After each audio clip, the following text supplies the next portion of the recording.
Three straight and simple questions on NewsFile this morning. The fight against COVID-19. Is government suppressing the data as the figures rise? Occupy Ghana suspects so. Some other analysts and experts have their suspicions, particularly about the number of the dead being reported. We'll unpack that, interrogate the issues. Number two, there is a damning report on law faculties accredited to run the law degree program in Ghana. This has been an area in long-standing crisis, often attracting media attention when there is mass failure of students writing the exams to become lawyers. There have been complaints even about the quality of judgments and what judges deliver in the courts. The quality of the performance of lawyers in the courts. If a surgeon makes a mistake, it could lead to the death of a human being. The same applies to a lousy lawyer. So we ask, is this a cue to the solution required to improve legal education in Ghana? The last question, is the NDC holding the NPP to account for its many 2016 manifesto promises? Or this is simply a case of sour grapes? This is your most authoritative news analysis platform with me, Samson Ladi Anyanini. We'll be right back to deal with the vexed matters.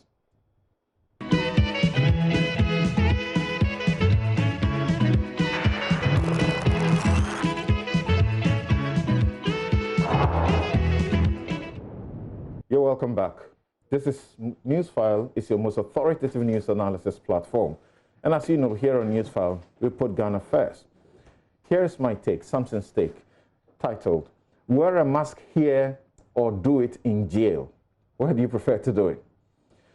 A person shall wear a face mask, face shield, or any other face covering that covers his or her nose and mouth completely when that person is in a public place or leaving or returning to his or her place of abode. This is paragraph 1 of EI 164, made available in public on Thursday. So we do not have an excuse and to assist police enforce mandatory wearing of face masks. This latest executive instrument by President Akufo-Addo has the force of law because it is issued on the back of the Imposition of Restrictions Act 2020 Act 1012, passed by Parliament to empower him issue such directives from time to time without further recourse to the bureaucracy of lawmaking. So, this is the law for the next 3 months, and violating it may get you paying between 12,000 to 60,000 Ghana cedis and or plus spending between 4 to 10 years in jail. It could have been better in clearly defining public place, perhaps not to include while you are alone in your car enjoying your air condition. It could also have made exception for people who may not be able to wear it for genuine medical reasons. Yes, it makes absolutely no exceptions or exemptions and might pose challenges in its enforcement for being too general. I have never understood why some people want to be compelled by law to do the simple things that reduce their risk of contracting and COVID-19. I started months ago asking for either an EI or bylaws to compel wearing of face masks because it is a public health issue, and I knew there will be many who will risk their lives and endanger others by their reckless conduct. In fact, some still do not believe the pandemic is real. By EI 134, released on June 9 to give force to the ease restrictions, every person in a school and those attending religious and social gatherings and political activities are required to wear face masks. Its paragraph 45C specifically requires all patrons of institutions, facilities, or establishments to wear a face mask. The sections or the sanctions of a minimum of 12,000 Ghana cedis or plus 4 years in jail are obviously harsh. The whole Municipal Assembly's earlier bylaw approach of a spot fine of 20 Ghana cedis was reasonable and may be considered in addition to free supply of face masks. Police and other COVID-19 task forces seen and reported to be subjecting people to exercises such as cleaning and weeding are acting lawlessly and must know they do not have the protection of the law in such conduct. The law does not suggest even remotely that they can constitute themselves into judges and issue instant punishments, however good their intentions. Exercise your right to insist on full compliance with the law if any over-exuberant or ignorant police officer demands you do anything the law does not empower them to do. Just wear a mask. Thank you very much. That's my take this morning. And we get to have the discussion. And as you know, today is a very big day for the New Patriotic Party. They have parliamentary primaries in 101 constituencies. About 67 of those others are going unopposed. And you're going to have as many as, 2,400, separate gatherings all across the country for this exercise. Of course, except the places that have been lawfully injuncted, including Asante Akim North. Now, let's begin by getting to know whether or not government is suppressing the data as we are recording a rise in COVID-19 infections. Let me introduce my guest to you, and I'm going to have Kwame Esiedu, Sapon Esiedu, who is a pharmacist and fellow, Ghana Center for Democratic Development, CDD, via Zoom. Dr. John Amwesi, who is lecturer, Global Health Department, School of Public Health, KNUST, and leader, Global Health and Infectious Diseases Research Group at the Kumasi Center for Collaborative Research in Tropical Medicine, KCCR. Thank you, gentlemen, for making time to join us via Zoom. Right, and here in the studio, particularly for the very final part of the discussion, which is a bigger discussion too that we'll be having about the manifestos discussion. The NDC has done a lot of work on the MPP's 2016 manifesto and scored it 14% for job done so far.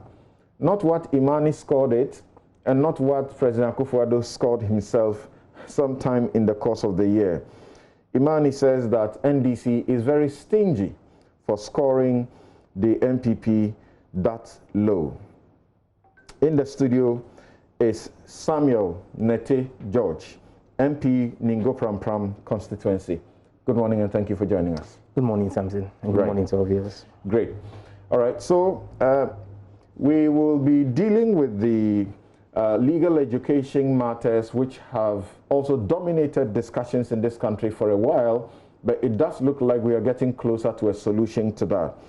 And to help us do that discussion will be Ace Ankoma and Dr. Dominic Ayine. They, the former Deputy Attorney General, they will help us to look at that report damning about some of the law faculties. We'll tell you the details of the report later. Dr. John Amwesi, thank you very much for joining us on NewsFile. No, thank you very much, Samson, and a very good morning to you and to the listeners all over Ghana and the world. Thank you very much. Now, start off, do you have reason to agree with Occupy Ghana in its statement that there is a suspicion of suppression of the data, particularly in respect of the death that is recorded? And a clear example was cited about the figures in the Ashanti region where you are. No, thanks for this question, Samson. Once again, good morning to everyone. I think it's a really important question that you ask because, death is a very important event. I mean, it's a terminal event which everyone will be subject to, and people want clarity about death or otherwise. It is very clear that there are suspicions, all right? People have expressed their concerns, and well, a suspicion is a suspicion. As to whether it is the reality or not is a different question. But every suspicion, particularly in a matter like this, is worth investigating, worth inquiring further on. But let me just give you a little bit of background, then I'll comment very specifically on this issue of whether the deaths are being hidden or not. One is, it is very clear that across the entire continent of Africa, the epidemic seems to be gaining, or the pandemic seems to be gaining traction or gaining speed. That is, it is accelerating. However, when you look at the rate at which countries are reporting infections and deaths, this has decreased drastically for some reason. I mean, you can look just above Ghana to Burkina Faso, and the numbers have been pretty stable for a very long time. And you look at several other countries and you realize that there seems to be something going on with the reporting. Look at the story of Burundi, for example, and how the president of that country, Nkurunziza, who I know I met personally a couple of years ago, and he literally hounded the WHO out of his country, declared Burundi coronavirus free and under a special protection from God because he's a preacher himself, only for him to die out of coronavirus, although not 100% confirmed, his wife to have been taken ill, and several members of his cabinet also to be ill with coronavirus. Now, this is what happens when a country or individuals refuse to allow the truth to become evident. At a certain point in time, you cannot hide. And I would like to say that when it comes to coronavirus, particularly the infections and the death, it is dangerous for any country or any entity to play politics with this, whether you're on the left or on the right, whether you're in government or in opposition. This is not the time, and I just want to make a sincere plea as a professional that this is not the time to play any form of politics, all right? I'll speak to the matter, but I just want to try and color it a bit for you so you see the bigger picture. Right. You saw how things turned out in the UK as opposed to several other European countries. The UK was among the latest countries in Europe to take action because their initial intention was to go for a herd immunity kind of strategy. And when they later realized that this was not going to work via the science, they changed course. But this was obviously too late. And you can see in excess of 42,000 deaths in the UK. It is very clear that this was an error on the part of the government of the UK. But even in this, you see the kind of politics that is played there where it is not a politics of trying to gain any political capital because of what the government did and blah, blah, blah, but real clear constructive criticism. And that is what I sincerely desire that we will have in our country, and not government trying to pitch as if all is well and the opposition trying to pitch as if things are chaotic. And now speaking specifically to the deaths in country, what I think is happening is that the deaths are not being reported on time. I believe this is because of the processes which the data goes through before it is released in the public domain. And I think, quite frankly, that this can be done a bit better. I think that we can report a bit quicker. I think the processes can be sped up a little bit, because what happens is the data or the information is aggregated from the various regions and then taken to, I believe, the headquarters of the Ghana Health Service in Accra, and then the necessary announcements are made. So what will happen is that when this data is being aggregated from across the regions, by the time the central authorities in Accra are able to peruse this and really, clean up everything, draw their grasp, it is well likely that the information in the regions would have leaked into various channels. And this is what causes the discrepancy. I also know that there are issues, technical issues, around defining what a COVID-19 death is. Death with COVID-19, death of or from COVID-19. What are we talking about here? Somebody has a road traffic accident, is brought into the ER, and then dies a couple of minutes later. For some reason, somebody decides to take a swab, coronavirus positive. Now, does this mean this person died from coronavirus? Are you going to count that as a coronavirus death? All these are technical issues, all right? Somebody with terminal cancer, stage 4, all right, would have died maybe in the next 6 months, but their death got accelerated by COVID-19 infection. Someone with HIV/AIDS, tuberculosis, with all kinds of debilitating conditions, and they die from COVID-19. Are you going to report that as a tuberculosis death or a cancer death, or you call that as a COVID-19 death? And I think these are some of the technicalities which people may be leveraging to report things in different ways. All right. And what I would prescribe as the solution to these discrepancies is total transparency and the making available of data in its broadest capacity.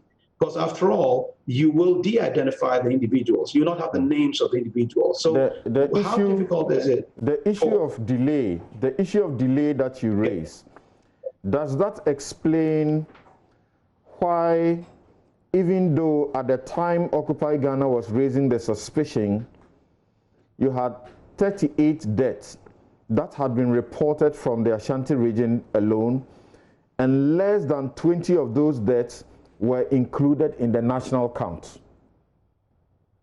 The question of delay you raised, does that account for this? Well, Samson, when I say delay, what I mean is a time lag between what is known in the books in a facility and what is reported by the government at the central level, all right? And a number of things can account for delays. And I really am not the one to speak to what is accounting for these delays. And a delay can be interpreted in different ways. You can interpret a delay as a deliberate attempt to suppress data.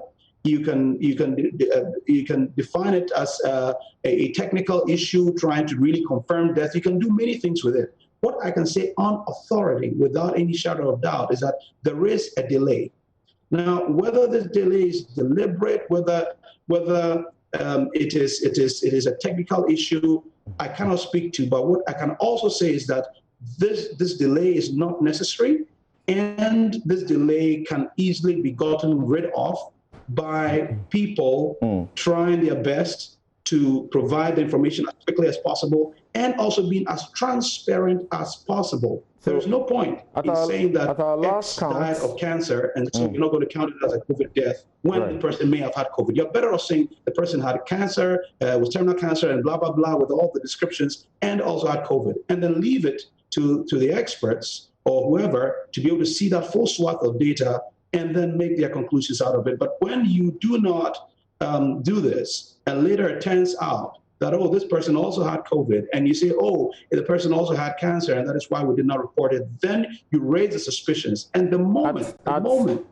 people become suspicious of this kind of data, then the whole effort is going to lose its steam, and it's not helpful. Exactly the point Occupy Ghana raises. At over 13,000 of infections, although we have 4,500 recoveries, we have hit 70 deaths. Is there something we ought to be doing now we are not doing? And are there things you see we are doing that might complicate our situation? Well, Samson, to be totally fair and transparent regarding the deaths, you've got to accept that in this country, we are way, way, way better off than several other countries. The case fatality rate in Ghana currently stands at 0.53. When we say the case fatality rate, what we mean is the number of deaths out of those who test positive. In just neighboring Cote d'Ivoire, it's 0.71. In Burkina Faso, which I can tell you on authority definitely is doing some suppression, it's 5.88. In Nigeria, it's 2.54. In Cameroon, 2.66, and I could go on and on. There's 300 deaths in Cameroon, almost 500 deaths in Nigeria. So relatively, our deaths, even with this this perceived suppression, which might have some veracity, I cannot say 100%, is very, very low, which suggests that we are doing something right. But you can see how our deaths have increased over the past 2 to 3 weeks, and this was already predicted, all right?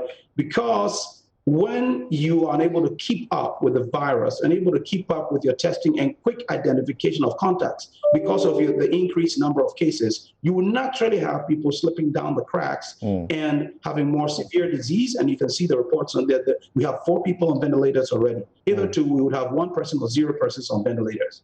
And when you're on a ventilator, that's a dire situation, but people do come out of ventilators anyway, you see. So what I would say is, there will be a lot more recoveries. From my estimation as a professional, looking at the calculations, there will be thousands more recoveries. And I've stated over and over again that. How about infections? How about infections? You said there will be thousands of recoveries. How about infections? Yeah, I've also said this again, and I'll not shy away. There will be definitely thousands more infections. I mean, this is very clear. And there could be, and the infections. Are the infections likely to even rise higher because of some of the activities, political, that we are beginning to undertake? I've followed and listened to, respected physicians, including yourself and, say, Dr. Anthony Fauci in the US, and they say, without any equivocation, that mass gatherings, no matter what you do to reduce the risk of infection, mass gatherings are fertile breeding grounds for infection and spread. We know today that the NPP's primaries alone, you have thousands who are gathering across the country, and it won't be too long. The Electoral Commission is going to expect in excess of how many, almost, 20 million people gathering all over the country.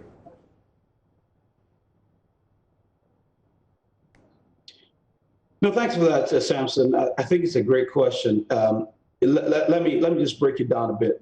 As long as there are cars on the road, there will be accident.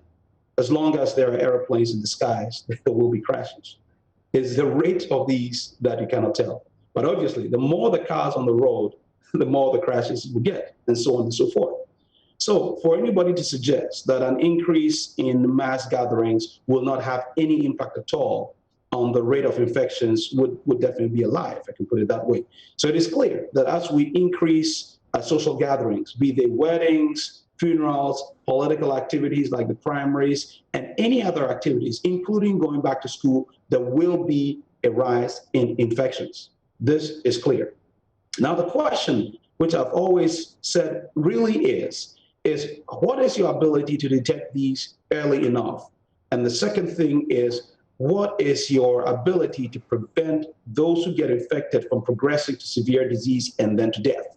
The question of infections is very clear. If the objective was to completely prevent infections, and this was all that we had in vision as a country, then we'd have a perpetual lockdown ad infinitum, because that is the surest way to prevent any spread of infections is by nobody going nowhere, if I can put it that way. Okay. But that is obviously not practical. Now, the decision as to what is practical and what is not, is it worth having that wedding or not? Is it worth having that funeral? Is it worth holding those primaries? Those lie in the bosom of those who choose to take those decisions. But as professionals, we will tell you that when you gather, there will be spread. When there is spread, there will be more infections. When At this stage, infections, your probability even at this stage, that we choose to applaud ourselves in the way we are doing, our treatment isolation centers are getting full.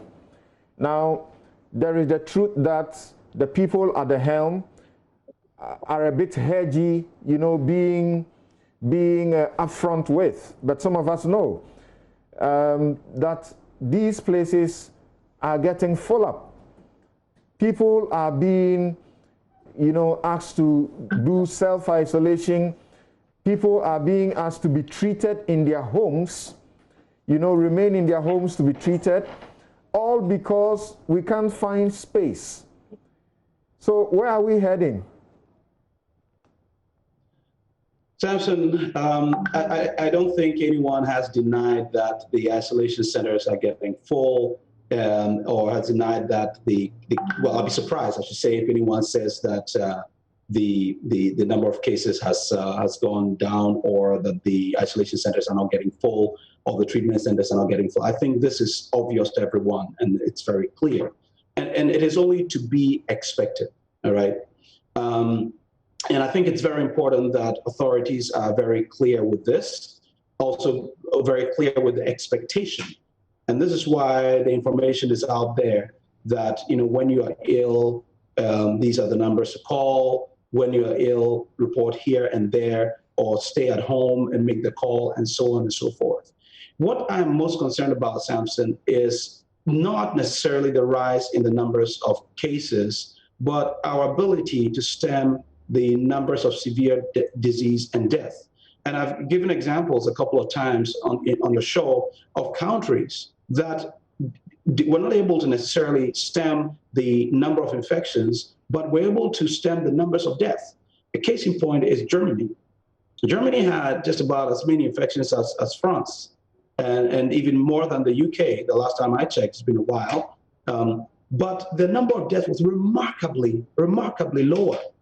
And so far in Africa, this is what we're seeing in Ghana. And our focus should be on reducing the severe infections and death by early detection and early treatment, and not get so fixated on the numbers of cases. Because once the country is open, the number of cases will go up. The fight then becomes the fight of the citizens. Right. I like by practicing social distancing as much as we can. I like you to give us, and so on and so forth. I'd like you to give us a little education on two issues briefly, and then we wrap up on this. And I'd like you to talk about the mask wearing. There are people who are saying that they have to exercise, and as they are, you know, jogging and everything, now the law is that once you move out of your home, you must wear it. They are asking, is this healthy? Because the WHO also appears to have a publication that suggests certain times that you perhaps don't need the mask. Are they also people who, for medical reasons, may not require the mask? Thanks, Samson. I think for everything, there is a price to pay. And I think that at the national level, the law of having everyone to wear a mask when they're in a public place or outside of their home in the company of other people wearing a mask is a fair law and is the right thing to do from a public health perspective. The ideal thing, the most ideal thing is to have people not going anywhere, people not interacting, but this is clearly not practical, or is only practical up to a certain point. The next line is to reduce the spread via particulate matter, which is often propagated via our noses and via mouth and via our fingers, our touch, right? So it's difficult to have a law saying everybody must have a bottle of hand sanitizer in their pockets. That's definitely not practical, although that would have been desirable. It's practical. So the easiest, the lowest hanging fruit is that of a mask. And we need to move, we have to move beyond the recommendation of everyone wearing a mask to making it a law. And I can tell you that the degree to which the mask wearing has fallen, at least from where I sit in Kumasi, in the suburb where I live, is so heart-wrenching.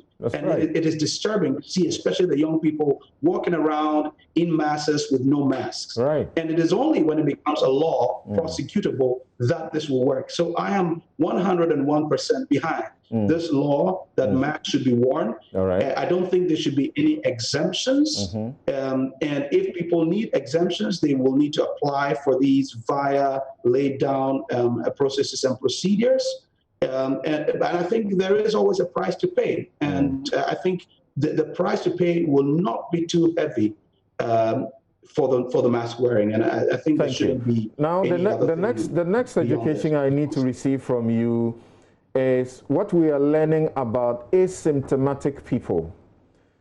And we seem to be getting an impression that there is a good number of people like that.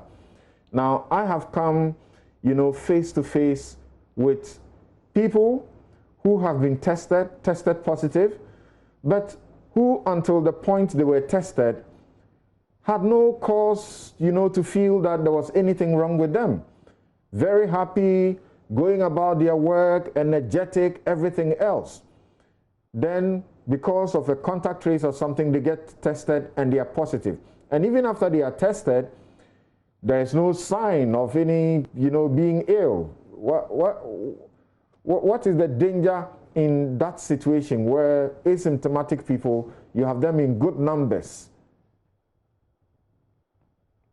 But Samson, the issue of asymptomaticity is a very important one in this disease. And that's perhaps one of the unique things. When we say asymptomatic, it simply means that there are no symptoms. You don't feel anything at all. And even within asymptomaticity, you may actually have a variety of graduations, all right? We have people who may be symptomatic, but they just do not know. And so until you test for a certain sign, or in medical practice, you say a sign, you look for a sign, you will not find it. For example, people only get tested when somebody checks and finds out that they've lost their sense of smell. So they themselves may not have noticed that they've lost their sense of smell until someone says, hey, smell this, as a sort of a crude test or a screening test. They can't smell, and then they said, okay, let's have a test, and they turn out to be positive. There's also people who maintain their sense of smell, not have a headache, not have any fever, be perfectly fine, and they test strong positive. The literature suggests to us that in some parts of the world, you may have as much as 78% of people infected being asymptomatic. Now, if that's anything to go by, it should tell you that there would be a lot more people in Ghana who are carrying the virus, a lot more people in Ghana who have recovered and are just fine. And this is, again, the reason why I keep stressing that the focus should not be on the numbers of cases per se, because this really does not mean much, especially in the light of our testing regime. Because if you do compare... Yeah, Dr. Amosi, what should happen in the circumstances of the many who are asymptomatic, because they are simply refusing to believe that they have anything, even after they have been tested, and some are refusing to go into isolation? Samson, I was trying to develop a point because it's really important this issue of asymptomaticity goes down correctly.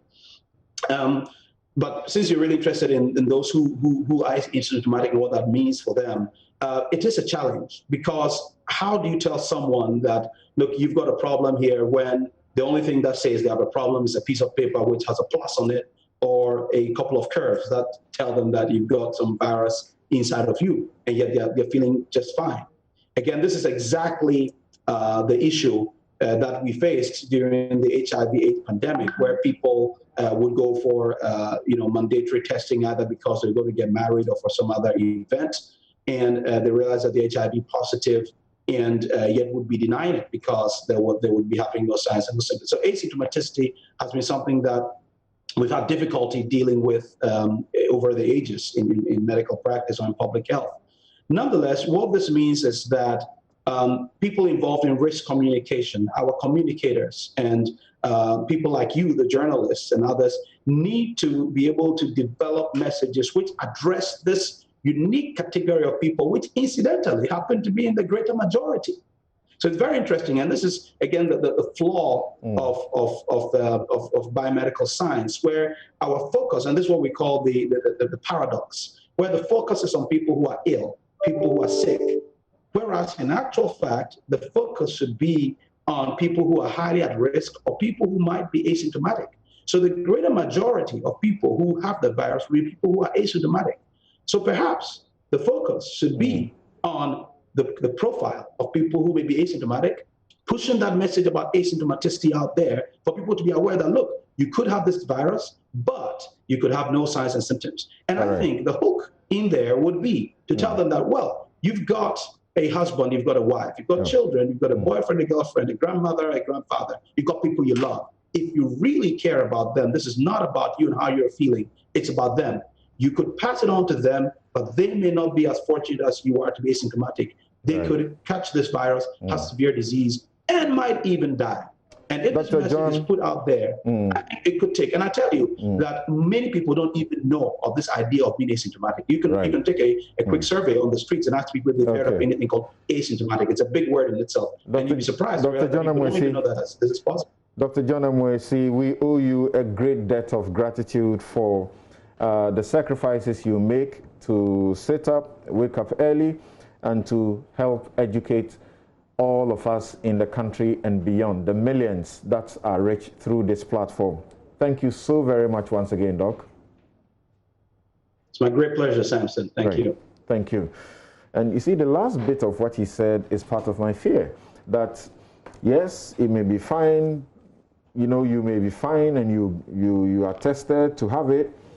Then question is, your family, the people you are in contact with, and everybody else. I think that's the biggest fear there is about it.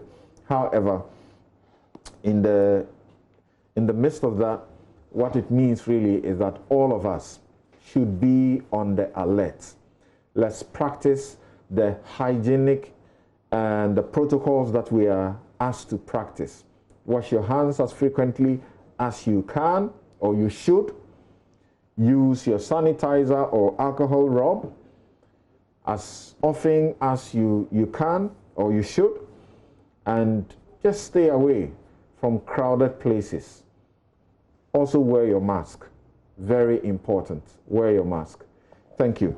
Now, let me get Samjot to comment briefly on this matter that we are, as we are here, we are covering for you the NPP's primaries that is ongoing, and we are hearing very disturbing news that Lawyer Kwame Aduapia, an aspirant in the Fija Asakore, has been battered by soldiers in an operation Operation Calm Lives Pickup. Operation Calm Lives Pickup. You know, Operation Calm Lives would be the operation that they are doing presently as regards that area and how it is being invaded by unwanted people.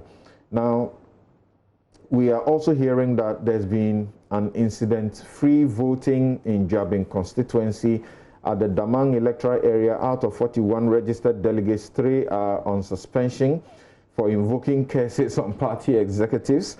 They are Amoa Boateng, Ransford Osei, and Thomas Owusu. 2 delegates have expired, that's mean they are deceased, making the expected delegate 36, including 32, including 1 physically challenged person, have voted as at 9 a.m. And we'll bring you a lot more results because we have some of them. What do you make of some of the reports that we are hearing, very bad reports about the process going on? All right. Once again, a very good morning to our viewers and yourself. Let me just be clear. Do you want me to speak on the COVID or first on the NPP case? On the primaries. On the primaries. Yeah. Okay. The primaries are a necessary part of our democratic exercise.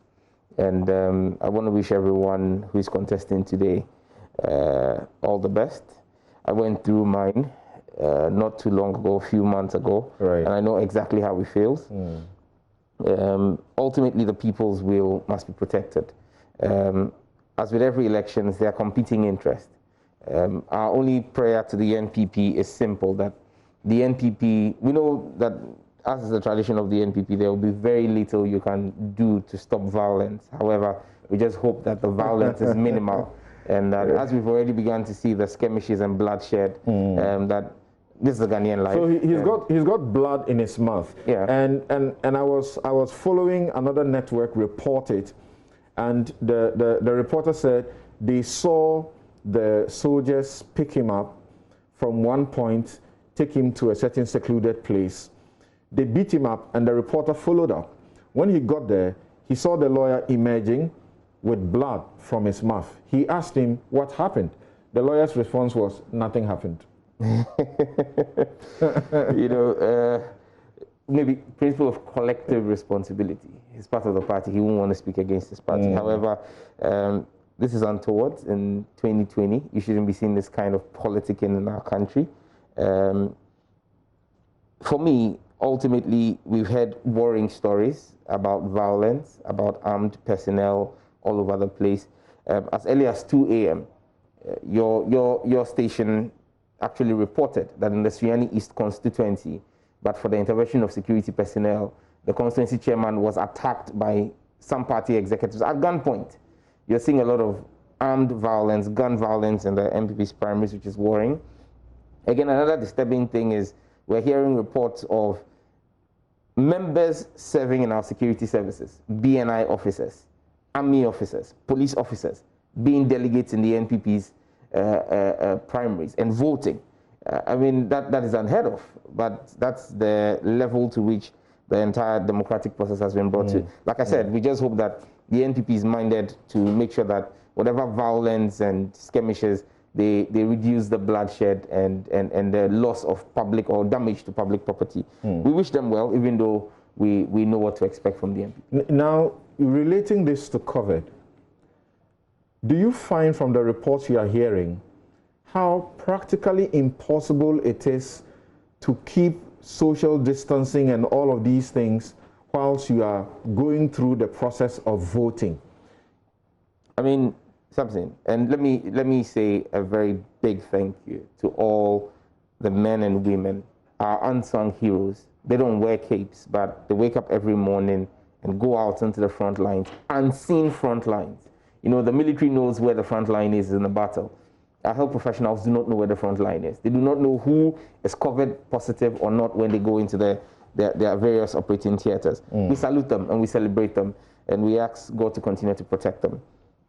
The practicality of carrying out political exercises on the scale in which we are having and seeing at the time when the pandemic is in free flow, when we have actually lost the fight against the pandemic as a country, is worrying.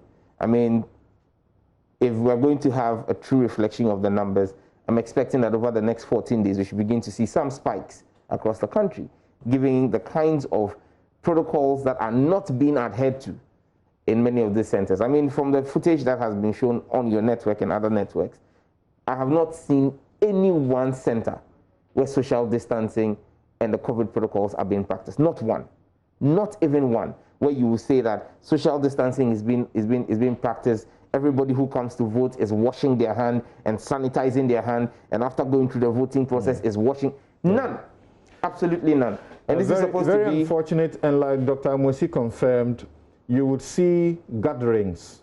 Political rallies are banned, but political activities are not banned. I don't understand that English. According to the EI, political rallies are banned. Political activities, however, are not banned. They can have 100 people observing social distancing and all the other things. But the footages we have seen, pictures we have seen ahead of today, you can see people gathering at places in huge numbers, and they can't seem to care to wear the face mask. And that's the danger. we all ought to be careful and pay attention to that. We go on the cover, yes, if you will. It's important the call that's been made by Occupy Ghana. It reiterates a position that has been held by the NDC and other health professionals. For example, if you look at on the 1st of June, the cumulative number of tests that we were told was done reduced from 153,056 to 152,464. Why that cumulative number of tests will reduce, you cannot tell. Again, if you look at the quarantine that was done for travelers, it was publicly told to us that 1,041 people were quarantined. However, when you look at the Ghana Health Service statistics that was put out, the base number that was used is 2,022.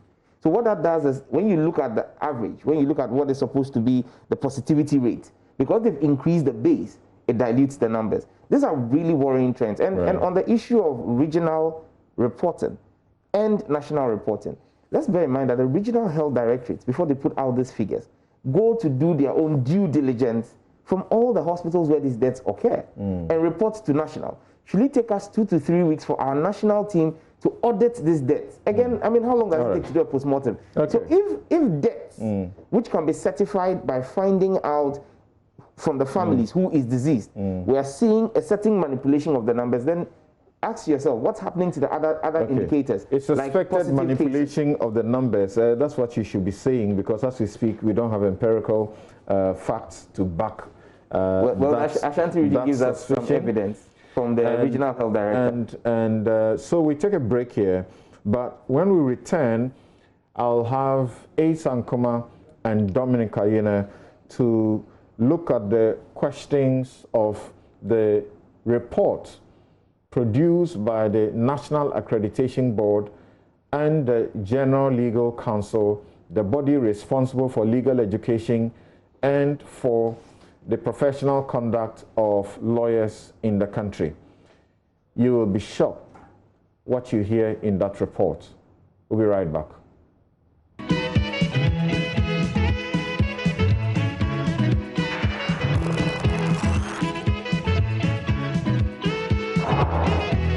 Yeah, welcome back. This is NewsFile, it's your most authoritative news analysis platform. Let me welcome Dr. Dominic Ayine, former Deputy Attorney General.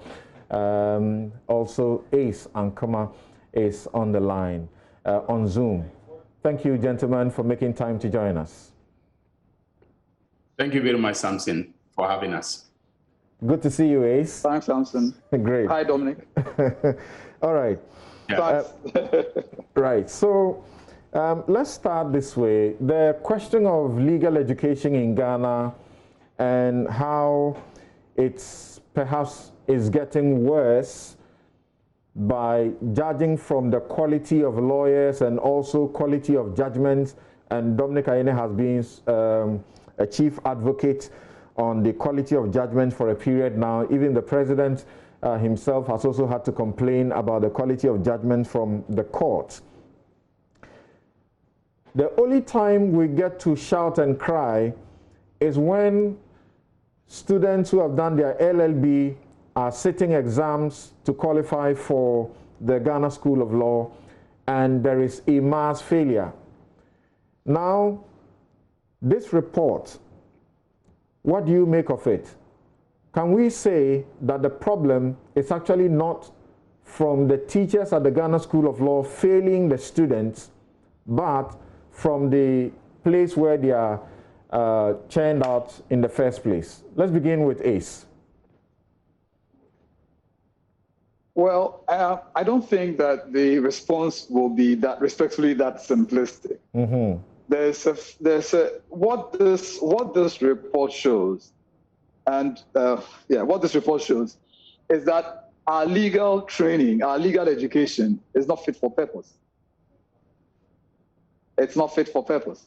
And so the blame is not on students or lecturers. The blame is the entire system. And if anything at all, this calls for a root and stem review of our legal training, legal education, and for there to be changes. Now, the changes, although appear massive, are achievable. They are doable with not that much expense. I see that there are a lot of recommendations, but they seem to be institute focused. This school must do this school must do that.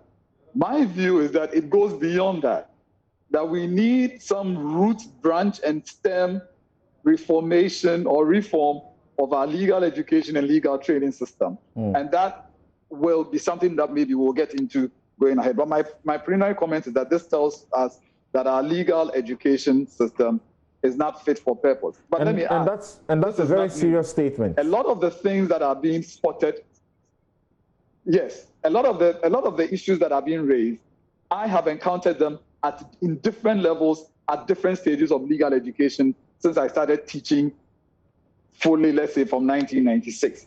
These have manifested themselves in various forms along the line. And I think that right now, everything has come to a head. And this gives us a great, although delayed, opportunity to fix this. But my view, having read this and from what I know, is that our legal training and legal education system is not fit for purpose. So let's start interrogating the report this way. 8 of the 15 teachers at the University of Cape Coast Law Faculty are not qualified to teach law. And this is even by the National Accreditation Board standard, not the General Legal Council standard. You have the report replete with lack of books, libraries. Now, as a teacher, tell us the place of books, libraries, in training to become a lawyer and being trained by teachers who are not qualified, including at places where the dean of the faculty has no training or background in law. Well, if the deanship is just, Dominic is laughing, if the deanship is just an administrative position, then anybody can be the chief administrative officer, of any facility. But if the deanship involves taking decisions on the content of tuition, the placement of lecturers, the qualification of lecturers, and the dean does not have any training in law, it's symptomatic of the problem that we have. I will say the report is public consumption. So I do not really want to be mentioning the names of schools and what their problems and the problems that have been identified. That exists. Samson, basic tools for legal education. Former teacher. So stop calling me a teacher. I'm a former teacher. One. Of course, I don't forget some 10, 11 years ago, I couldn't sit in your class without reading tons of books. Yeah, because if you didn't read, I'd call you a dummy, right? Yes. All right. Now, there are 2 basic tools, and Dominic can confirm this. Is that one, the quality and quantity of the faculty, and the same quality and quantity of the library. They're the 2 fundamental building blocks for any legal education problem. The quality and quantity, let's say quantity and quality of the faculty and quantity and quality of the library. Let's look at the faculty. So here we are looking at the personnel, the teachers. One, how many do you have for the courses you're running? Because ideally you would need a lecturer and a couple of tutorial assistants to help handle tutorials for each course. So one, the quantity. So if you are teaching 15 courses, you are looking at 45, 50 staff, teaching staff to teach 15 courses, roughly. Now, so that's quantity. 2, what's the quality of the teaching staff? Now, on that, you are required, the University of Ghana standard is a terminal degree. Now, that's a very interesting point because while the LLB in Ghana is not a terminal degree, and even the Master of Laws is not considered terminal, the JD from the US is considered terminal.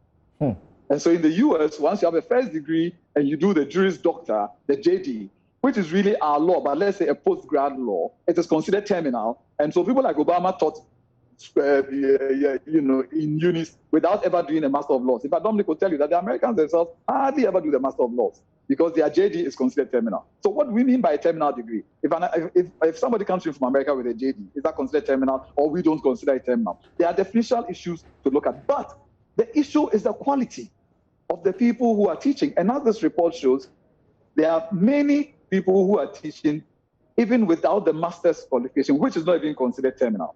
But I want to quickly move to issues as to how to resolve these. We'll come to that. So there's the quality of the faculty.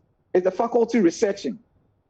And the best proof of research are the papers that are coming out. Are the lecturers producing texts in their domain? If I'm teaching contract law, do I have writing on contract law that I'm updating every year, which is the standard tool for teaching the students? On account of having seen these operating elsewhere, you find that in many schools, for example, in the US, the material they are using is material produced by the school, by the lecturers. And so you open to page 25, and we are having the lecture. We're having the lectures. So there's the issue of the quality of the teaching. I used to have a joke when I taught law that a lecture in Ghana is when the lecture notes leave the notebook of the lecturer and appear in the notebook of the student without going through the head of either of them. I tried to start teaching in Ghana without dictating lecture notes. It almost led to a rebellion. That is how we do it here. Please just go and read and let them write, and they'll pass the exam and go. So first is the quality of the faculty. Secondly, the quantity of the library. How many books does the library have? In some jurisdictions, libraries are measured by how many kilometers of books they have, not number of books. The library is measured by the kilometers of books that they have, right? I was seeing books on Ghana in Canada that I didn't have to use when I was doing my LLB in Ghana. So the quantity of the library, and two, the quality, what is in it? I am finding out that there's a faculty of law teaching law in Ghana without a full complement of Ghana law reports. Now, at that point, you want to tear out your hair. Who is being shortchanged? That's why I say that. When you say without a full complement, when you say without a full complement, what do you mean? Because I know that there is one particular one that had only two of them. Well, if it's two, it's still without the full complement. I'm trying very hard to be polite. Stop pushing me into being impolite. Yes, they had two. But even when we get to that, and we'll talk about this, Samson, I don't think we have enough time to deal with this. Look, the most recent Ghana law report is 2015, 2016. I think so. Which means that even if it's 2018, there are 2 years of evolution. And you and me and Dominic are aware of the nature of our Supreme Court today. Literally, law is changing on a daily basis. And so it is possible that the law that the lecturer is teaching based on the reported case is no longer good law. Yes. I'll give you an example. I was writing an article recently on pre-incorporation contract, and I went through Ghana law report and saw an authority, Kumi versus New World Investments, a high court decision. And so I went through the process of putting it in. Then I just had the premonition. Why don't you check I call it my junk, where I just collect decisions and throw away. And I checked, and the decision I was citing had been repealed. They're not repealed, had been overturned on appeal. And the appeal judgment has not been reported. So I would have gone out there and completely embarrassed myself. So it is not only the institutions that are not fit for purpose. The entire legal training system is not fit for purpose. Okay. In 2020, when almost every high court has its judgment typed before it is read. How long can it take to upload this on an indexed hypertext database on the internet?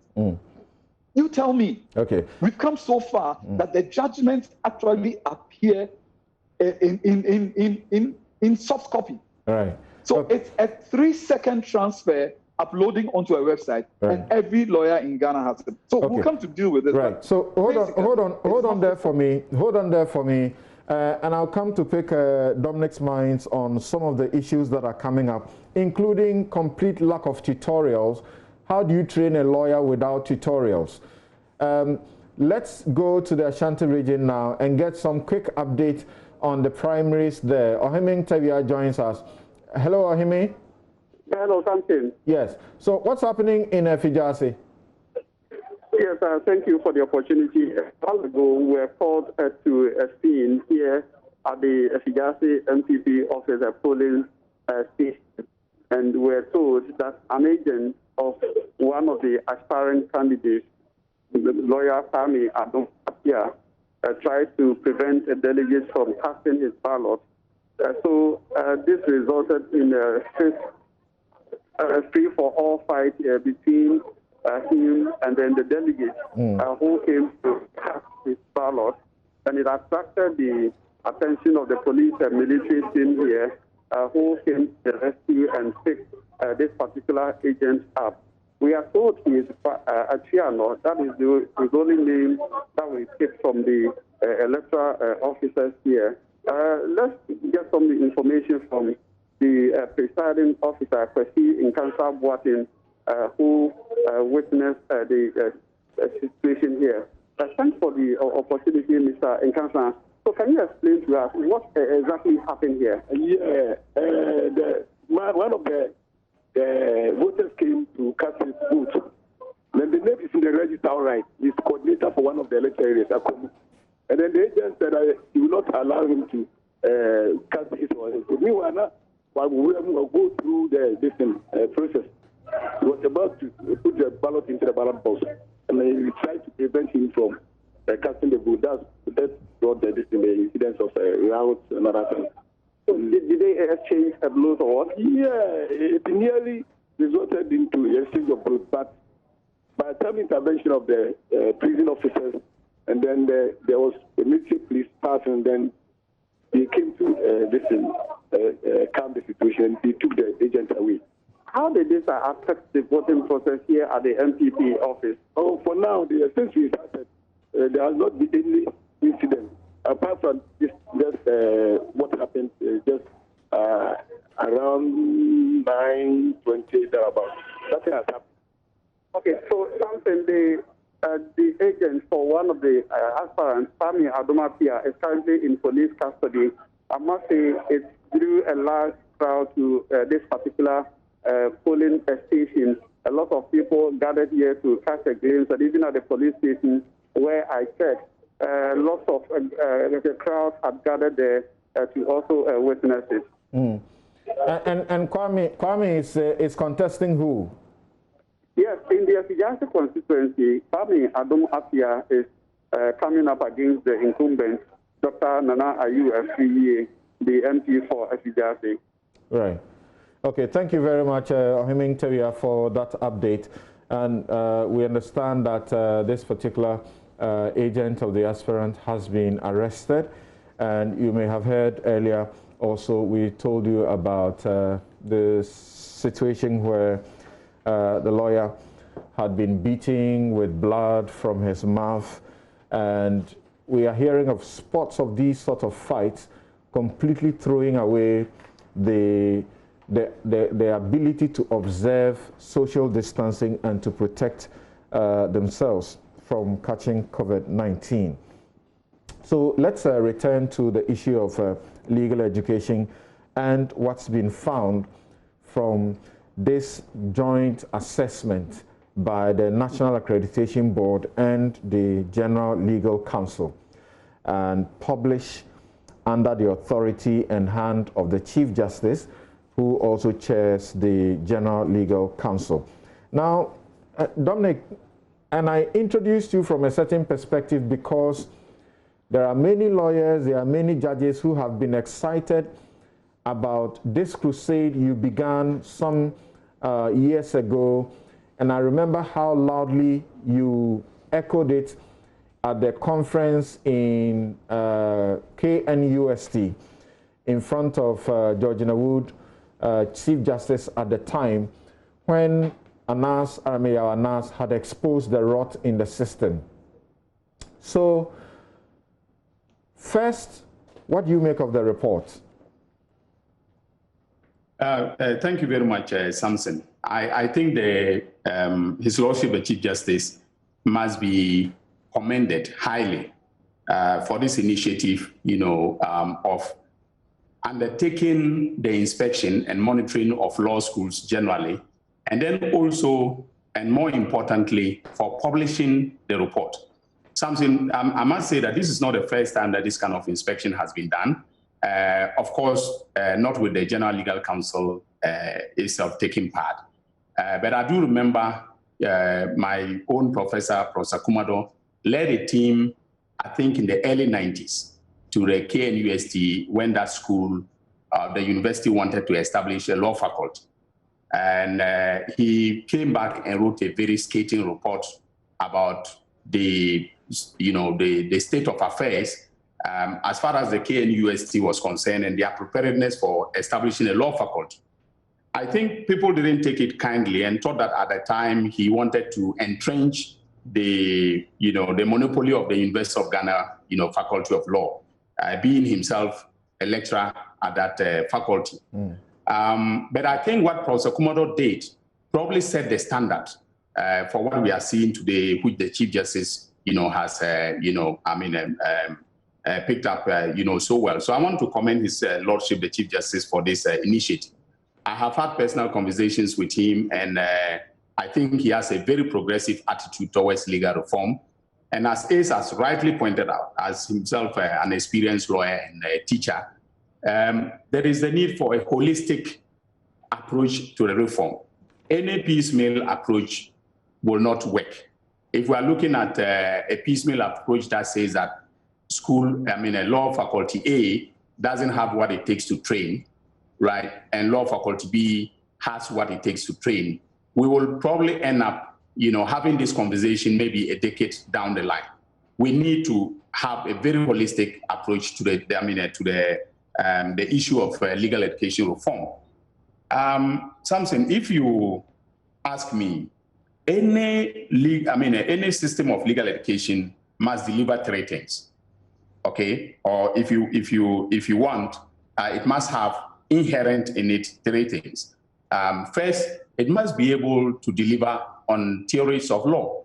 All right, students must be able to to analyze, have the analytical ability to understand legal principles and legal concepts and so on and so forth. So theory is one. Then, of course, the ethics of the profession, and then, of course, lawyering skills.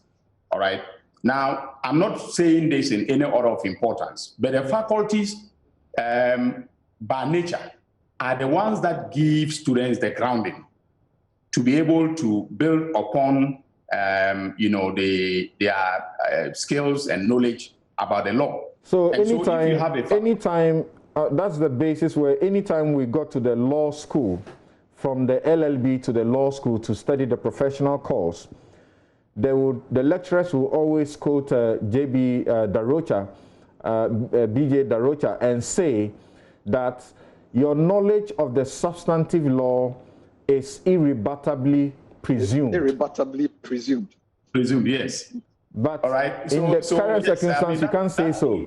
Presumption.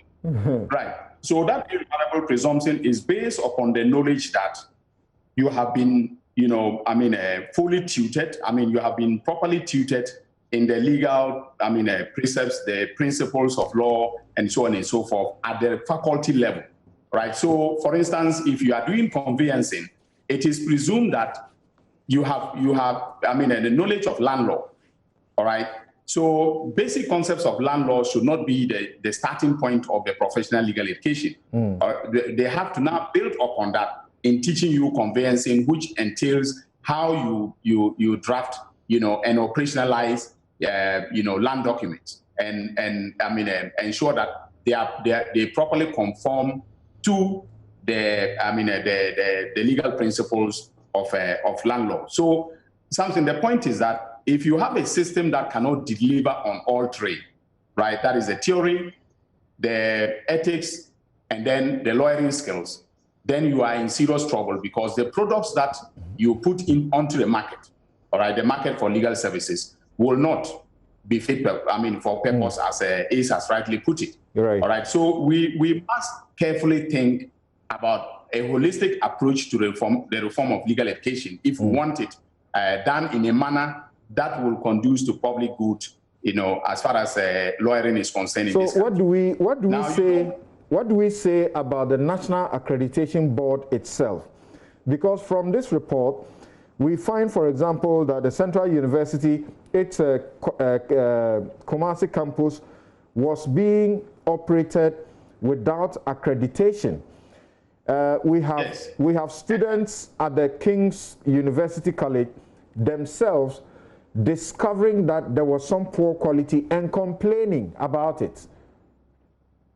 Okay, Samson, so the problem is, I had some little experience, again, working with Professor Kumado on accreditation. The problem is that when a university has been accredited, all right, it's been accredited to run a number of courses. So it makes an application to the National Accreditation Board, for its establishment as a university to run certain courses. And usually they will in the application for accreditation, indicate the number of courses that, they want to run, the course content, their human resources, their material resources, and so on and so forth, right?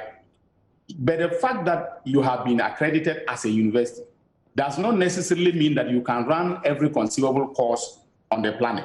So if you want to run a law course, you then have to apply to the National Accreditation Board for accreditation to run that course. And usually, because it does not have the internal expertise in vetting some of these applications, the National Accreditation Board will then refer the accreditation application to experienced, professors like Professor Kumado to vet and then approve. So Central University's problem didn't come to me as a surprise, because if they were given the accreditation to run a law course, they presumed that they could set up, that program as an offshoot of their law faculty in Kumasi. But that is not something that is allowed under accreditation, because if you are going to establish another school in, Kumasi to run the programs, okay, it means that you have to go back to the national accreditation for them to vet everything, with respect to the setting up of that school before you do it. So I was, really, really not surprised that that has happened, because most of the schools often assume that once they are accredited to run university courses, and let's say law is one of them, they can, basically do what they want when it comes to, the establishment of branches. And mind you, Central University, I think, was affiliated it was under mentorship to KNUST. All right. So I don't know whether they had, some arrangement with KNUST to establish the Kumasi campus, and then, have the supervision being done by KNUST. A general observation, and I want the two of you to take give us a comment about a general observation, is where you find that the intake is more than what the facility can take. And so you find the recommendation requiring some of these institutions to reduce their intake by half. How does that impact on the quality of the product? Particularly in circumstances we are also informed there are no tutorials. In fact, Samson, I wanted to pick up on the question of tutorials, when you gave me the opportunity. And I think my former tutorial assistant, or TA, happens to be on this program with me, was our commissioner teaching assistant. And you can ask him, we used to be probably like between 10 to 15 students. So he had to take of the 60 students who were, I think were 40. So he had to do about 4 or so, tutorials a week in order to cover all of us. All 40 of us were not in the same, tutorial group. So he had to divide us into, I think, 4. All right. Now, what that tells you is that 15 of us sat in front of him. He gave us assignments. We would turn in the assignments. He would ask us questions. We'll discuss the legal principles, recite cases. He would tell us all kinds of, things that we are not happy about. But it was part of the learning process. He was such a hard tax master. We used to be going into his tutorials with pounding. I thought I was nice. No, you were nice. You were nice outside of class.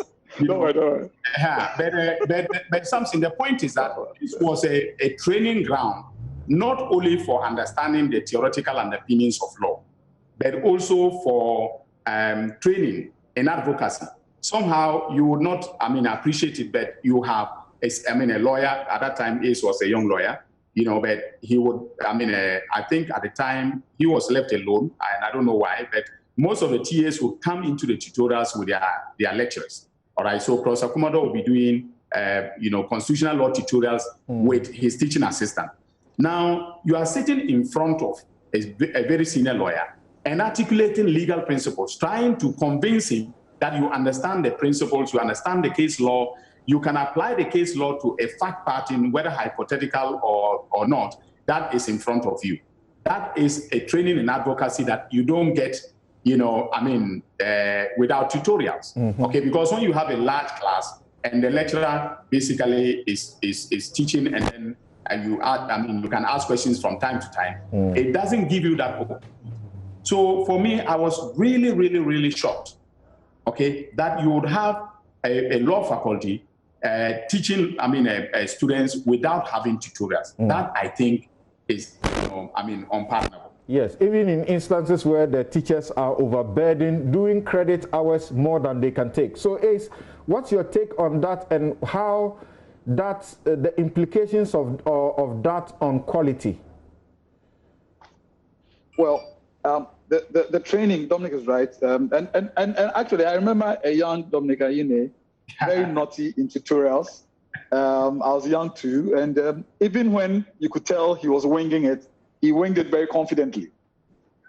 Thank you. And it was easy getting the best out of him, even in those days. There's no surprise what he is right now. But having said that, look, it's the quality of the teaching and the training, the entire training. The lecture is basically a lecture. The lecturer tells you what it is. But in terms of the tutorial questions, which are problem questions, essay questions, which are like precepts to the exam, which applies what you learned in the classroom to real-time situations and story problems, so you can think laterally, you can think on your feet, raise the issues and address them. You encounter that for the most part in the tutorial. That is not happening if you don't have tutorial assistance. But Samson, my point is that this is not a yesterday's problem. I spent 5 years at the Faculty of Law, spent a 6th year there as a teaching assistant, went away for just a year, came back 2 years later, 3 years later, when I went to teach again, things were different. So I'm saying that the slide just didn't begin today. It's been going on, and Dominic is right. There are various reports that have shown that there's a problem, but we haven't addressed it. And I'm saying this is the opportunity. We have to address it. Look, I taught commercial law at the business school for 6-7 years. When I was appointed, I didn't receive a curriculum. There was no course outline. There were no preceding notes to refer to. I basically prepared and went to teach. My instruction was never audited.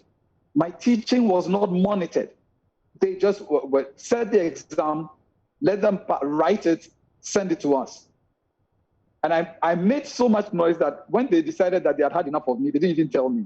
The two of us just knew that after that year, I wasn't coming back, after teaching for about 6 or 7 years. So for those 6 or 7 years, I could have been teaching poison to the students. Okay. And nobody audited, nobody monitored. Sorry, I see you got to go. Right. Go to your okay, so this must have been commenced by Chief Justice Sophia Kufu, but what is the purpose of the publication, and what will it do to changing the circumstances, resolving the bigger problem that has been discovered? Well, Samson, I think... Sorry. Yeah, okay. You first. Okay, thanks. I think the essence of the report is to show, to throw the light on the problem that we are having at the base. All right. So if you take legal education as a pyramid, all right, we have the law faculties as the base.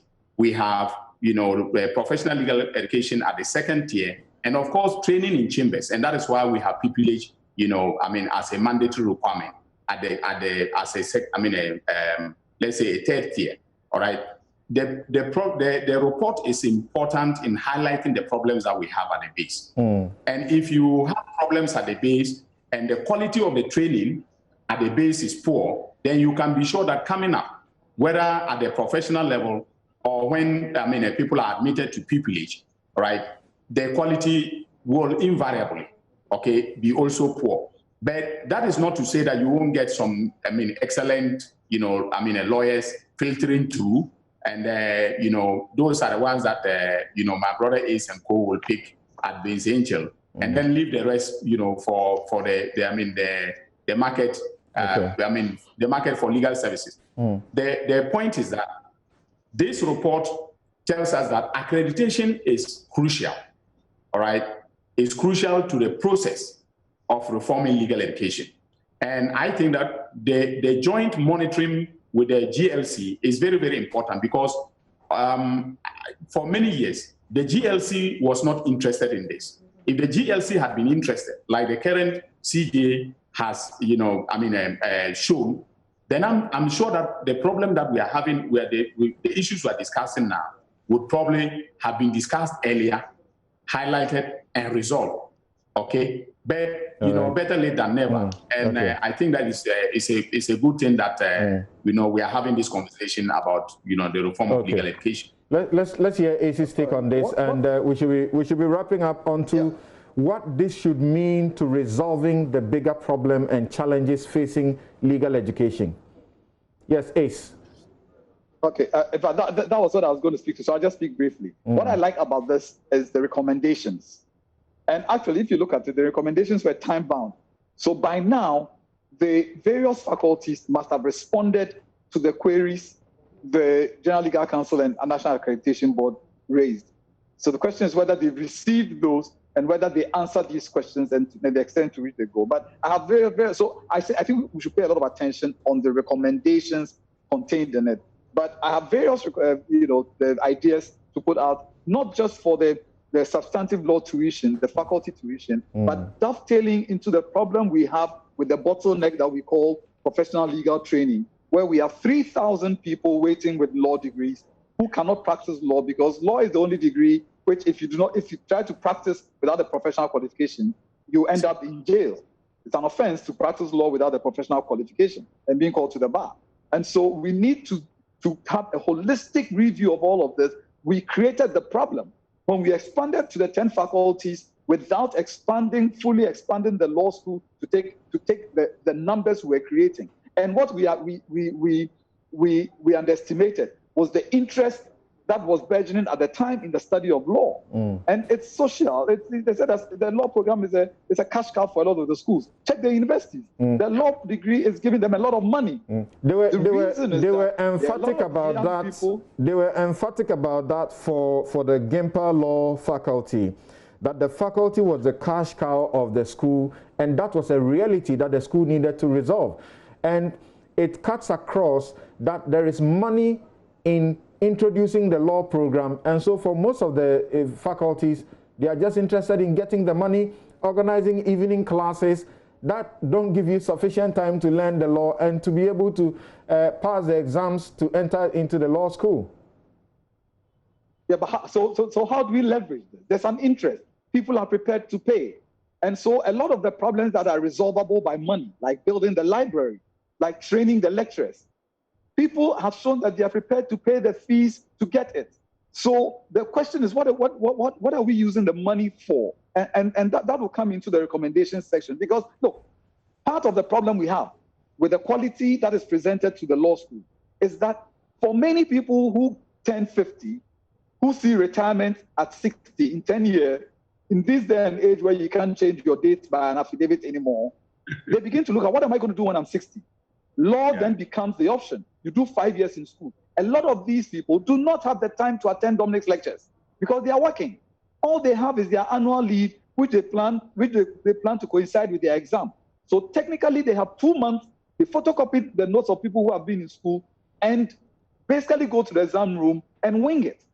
So the question is that there's a problem. And look, whole issue about the entrance exam. I was around when this was evolving, and it was interesting. When the faculties expanded, the law school was so constricted. And so at first, they were looking at the qualifications. I'll tell you this. Some of the schools presented graduates with first class plus in law, so they could get into the law school. Then they changed it and made it a quota. The quota system didn't work. So they imposed what the Supreme Court has told us to be two illegal, now legalized schemes, or one is illegalized, of the examination and the interview, all as the way of sifting. But they were just dealing with symptoms.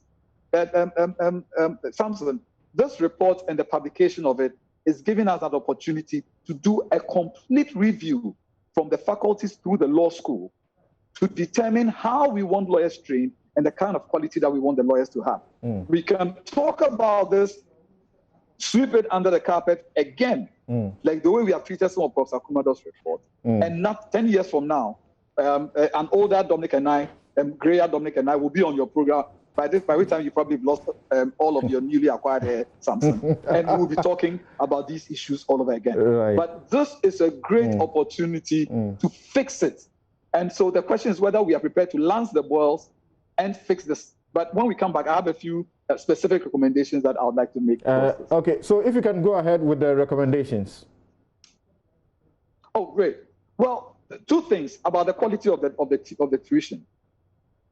If we insist on a PhD as a terminal degree, we're going to and especially when the schools in Ghana are not offering it, we're going to run into a problem. And it's not everybody who will go and get a PhD from Stanford and return to Ghana like Dominic. I mean, I wonder what's wrong with him, but they won't come back because there are other opportunities, right? And so we need to look at what we call a terminal degree. We can look at the LLM as a terminal degree.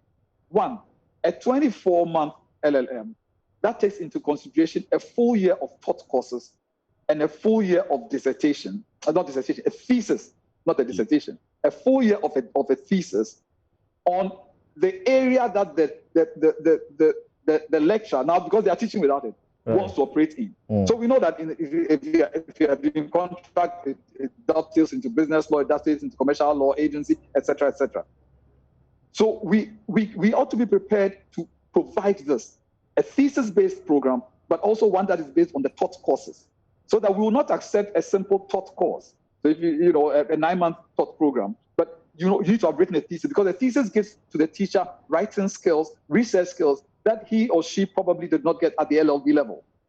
Now, if it is not possible to provide that at the University of Ghana, this is what the schools that are making all this money can do. Get a taught program anywhere in the world, or in the common law world, for your teachers. When they do that LLM program in 9 months, let them come to the University of Ghana or whichever university and write a dissertation for a second LLM, if we can't get a 24-month LLM for them to do. So we can fix this. The faculties that are making the money will be tasked with training the teachers who are prepared to go through the training. Okay. So you take the taught program and you write a thesis. All right. Because the credit and a mandatory course in the Master of Laws program that Ghana will accept is a module. It's a course in legal education. Okay. Where you are taught how to teach law to students. That will build the faculty in terms of the baseline entry requirement. All right. The second one will be the curriculum itself. Yeah, we talk about books published in Ghana. How many? Look, if you have 10 faculties, you have 10 lecturers in contract law. What are they teaching? Bring them all into a week's training somewhere, Koforidua, Sunyani. Bring your lecture notes. There's a coordinator. What are you teaching in consideration? Which principles are you teaching? Which authorities are you supporting the principles with? Wait, this case you are using is old. There's a new one. So when the 10 lecturers are sat down with whoever the facilitator is and gone through their instruction manuals for a week, at the end of the day, we have a composite curriculum that is taught as the baseline in all the 10 faculties that we have in Ghana. Then you can build on it. Then it becomes compulsory material for every student who is entering any of the schools to acquire. Okay. It actually puts money in the pockets of the teachers, you know. All right. So you acquire it. It is a mandatory thing. Everybody has that baseline. Okay. Then you build on it. Every 2 years, they have that retreat where they build on the structure. And so, look, within 10 years, we'll have a comprehensive law trove to to which students have access, whether it's on the school's website or it is on their PCs. They can read ahead of the class, so that you don't go to the lecture to read notes. All right. The students have the notes. You deliver a lecture on it, something. Okay. All right. I Thank you. Thank you so very much, Ace and Kuma. And Dominic, what will be your recommendations to going forward? Ace just mentioned one very critical issue.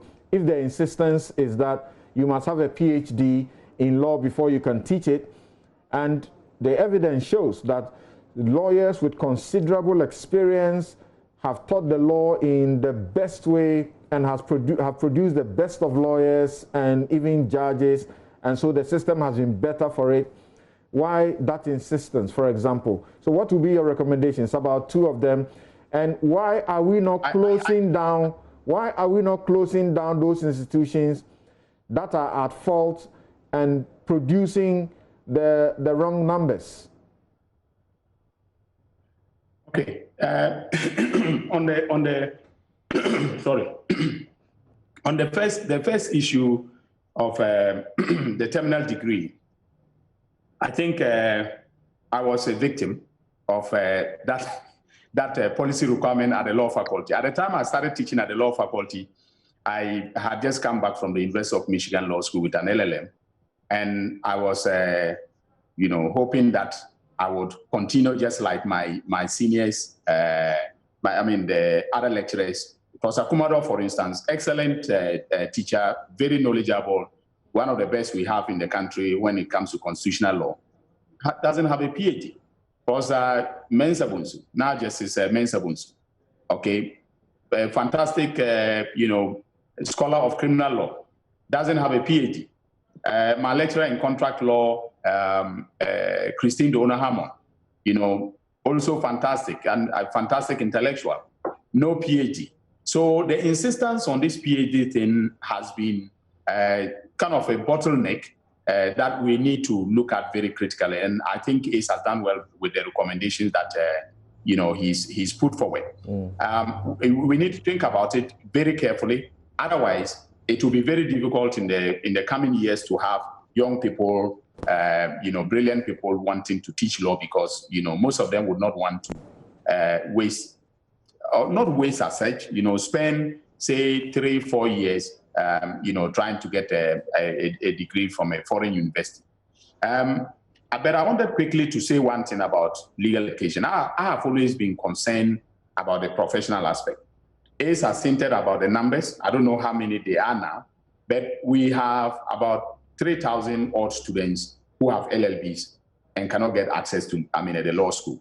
I think that we have to begin to think, broadly about how we can deal with the backlog of numbers, okay? Because, these are young people, our own citizens are aspiring to become lawyers. It's not their fault that they want to be lawyers. We need to find a way of dealing with it. I have always maintained that if the law school cannot expand in order to absorb all of them, we then need to think about abolishing the law school system and maybe go the American way, where you can take legal training, professional legal training down to the faculties. Of course, that is going to add to the problems that have been highlighted. Dominic, why do you think these problems remain entering the law school? That problem, why do you think it remains, even when the people at the helm, people like the Chief Justice, who are chair of the General Legal Council, there are people in the Supreme Court, judges in the Supreme Court, including the Chief Justice, whose children did not have access, whose children have tried once, twice, or been successful only on the third attempt. They are there, and yet they feel it, and yet the problem remains. Well, I think that, it's possible that we are not, as a nation, or as a group, okay, I'm talking about lawyers, maybe we are not thinking out of the box, okay? Because if you have a situation where the CJ's own son, all right, is struggling to become a lawyer, okay, and you have sons of lawyers like myself also struggling to become lawyers. My young man, Ross, has taken the professional exam twice, and he's still, yet to make it. But I keep telling him that he's on his own. I came from Tongo Primary School and managed to become a lawyer. You know, if you come and attend elite schools in Accra and you cannot become a lawyer, that's your own problem. All right. But we need to be able to, reform the system in such a way that intelligent students don't fall victim to a system that makes it impossible for them to get through. Okay, granted that some of the people who are roaming the streets with their LLB are not, your typical above average students. Some of them you really don't deserve to become lawyers. Okay, we've had encounters with some of them. The CJ himself was telling me that one of them came to an interview, and when asked what is meant by res ipsa loquitur, the student asked the interviewer, what does that mean? Really? All right. Now, for you to have an LLB, having studied the law, you've done like 3 years, 3 years at LLB, and you don't know res ipsa loquitur? Right. Yes. Yeah. You heard me right. Okay, so that's very serious. You didn't punch it in the exam. And this was a CJ telling me, in front of Justice Yoni Kulendi, that this is what is happening. So if you have people like that, in the system, they don't deserve to come through to become, lawyers. All right. However, having said that, we need to think out of the box and maybe look at how we can either expand access, all right, and maintain the law school and expand access. Okay. All right. Or abolish it altogether.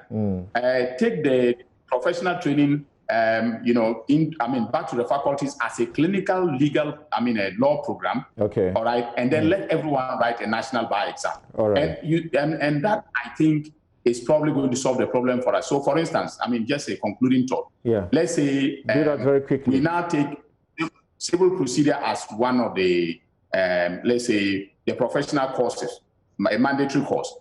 ACE could become the chief examiner for civil procedure for the national bar exam. And then he can recruit people like me as his, fellow examiners, who would examine civil procedure with him. So we have an examiners meeting when the civil procedure is written. We draw up our, a timetable. We mark the papers. We submit it to the General Legal Council or whichever body is in charge of legal education.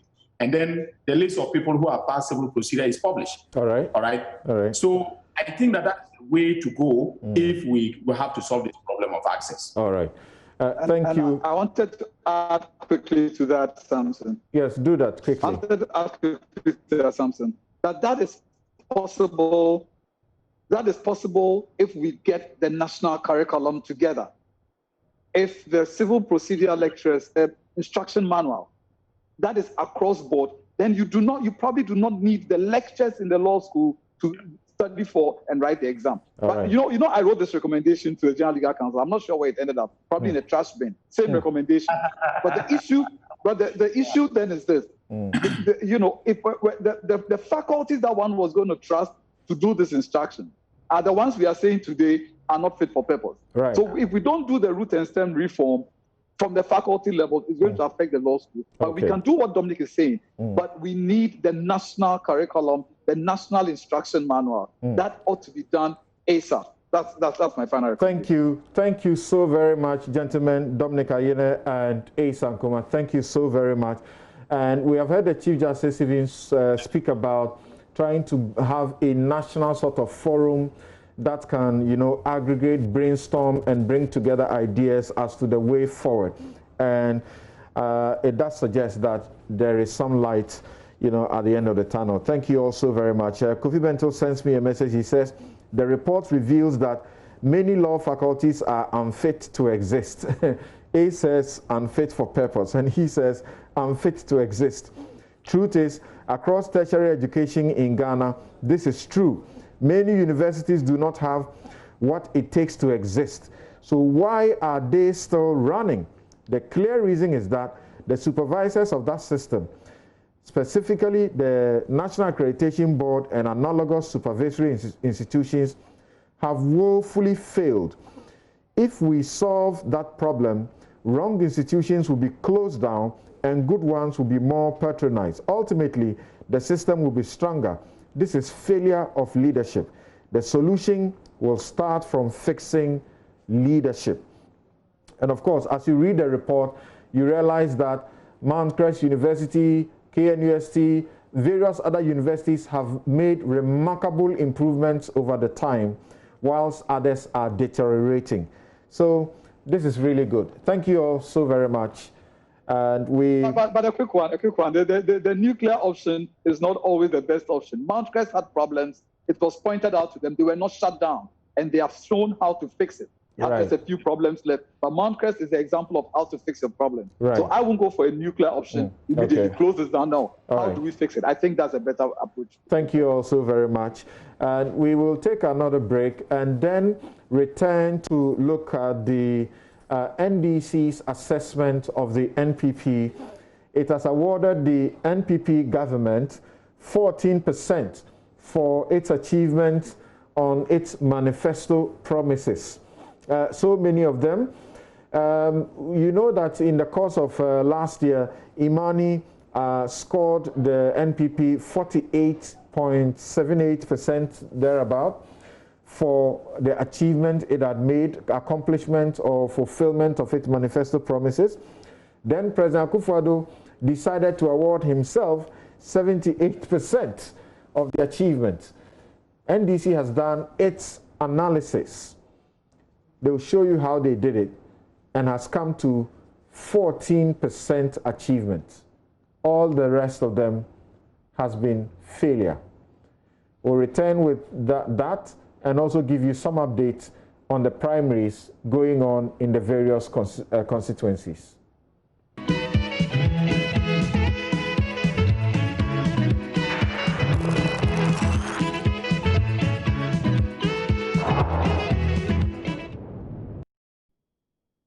And here on NewsFile, as you know, we put Ghana first.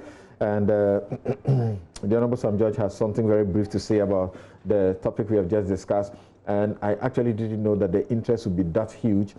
There are lots of messages, particularly from legal education stakeholders and lawyers and students.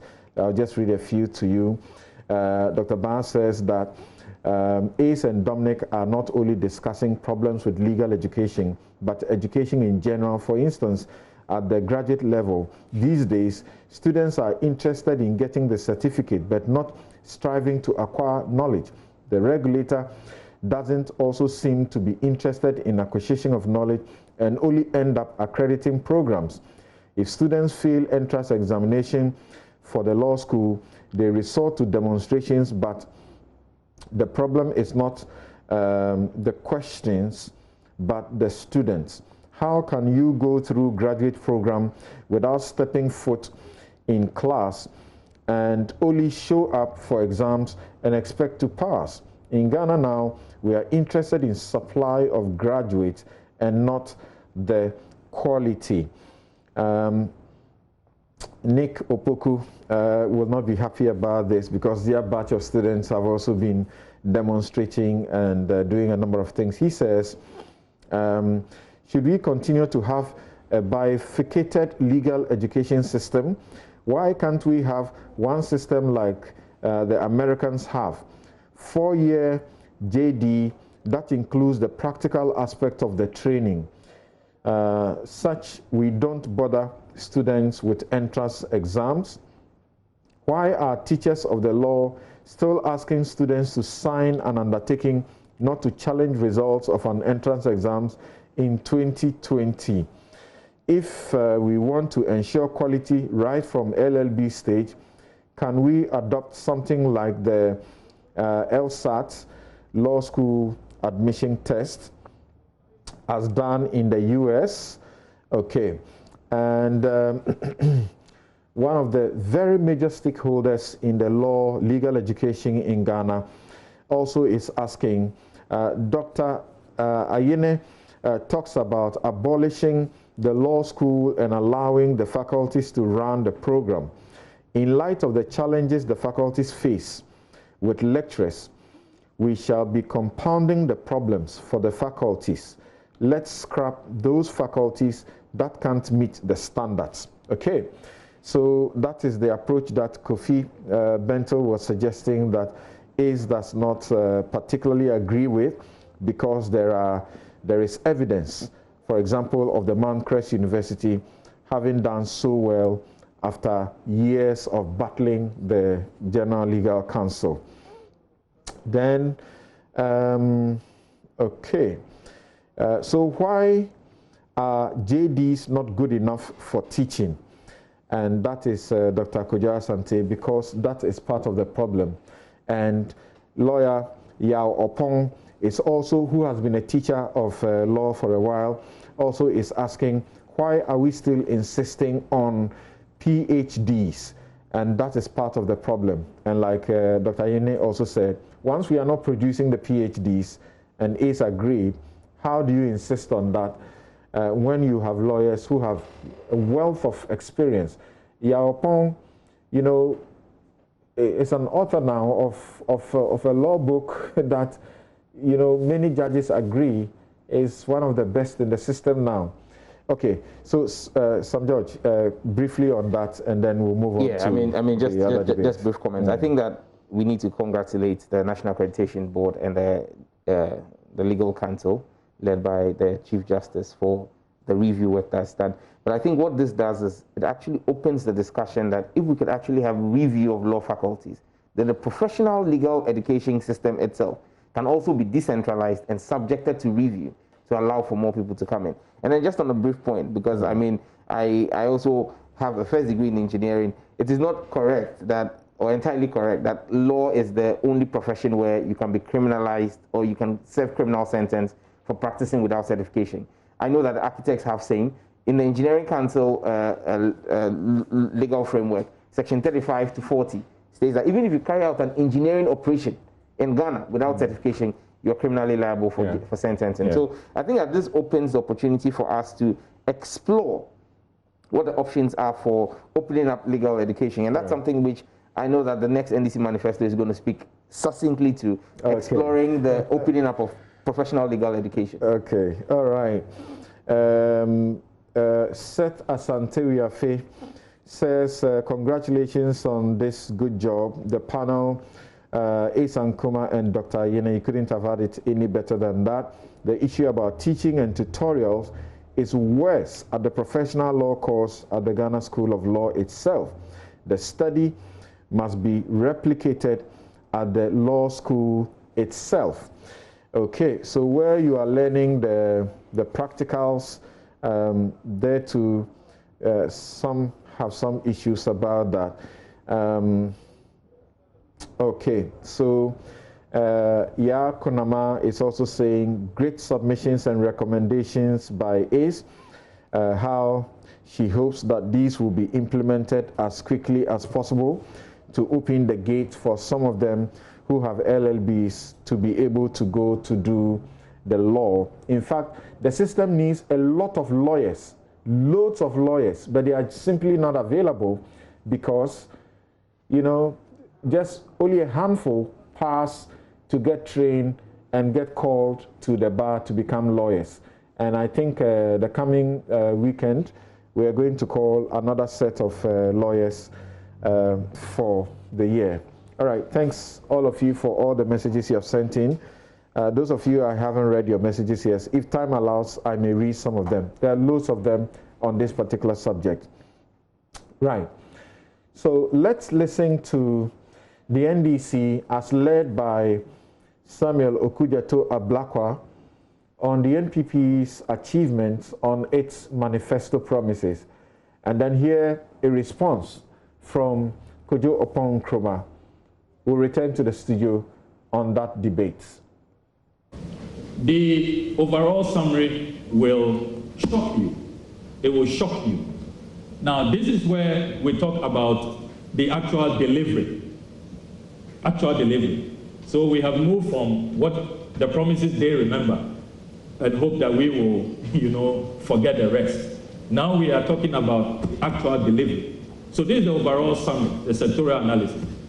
We have discovered, ladies and gentlemen, that the 631 promises that we listed, after thorough analysis, combing through documents, what they have told us in Parliament, either through the budget, either through the state of the message on the state of the nation, either through question time in Parliament, or at the committees, when we have summoned ministers to appear before us to answer to their mandate. Ladies and gentlemen, it will shock you to realize that only 86 out of these 631 promises have been delivered. So the percentage achieved is 14%. 14%, not 78%. And we shall prove it. In a few minutes, you will know that we are not joking at all. Agriculture, out of the 74 promises I told you earlier, only 13 have been delivered. And in subsequent slides, we shall give you a detailed breakdown. We are not just coming to give you numbers, do some quantitative analysis and leave here. No. We will give you the details, Only 18% in terms of the percentage achieved in the agri sector. Chieftaincy and culture. My own good uncle from the Volta region, if we were in another jurisdiction, he will be resigning this afternoon. The 7 promises they made, zero achieved at chieftaincy. And there are a number of 0 achieving ministries. And I wonder what the ministers, their deputies.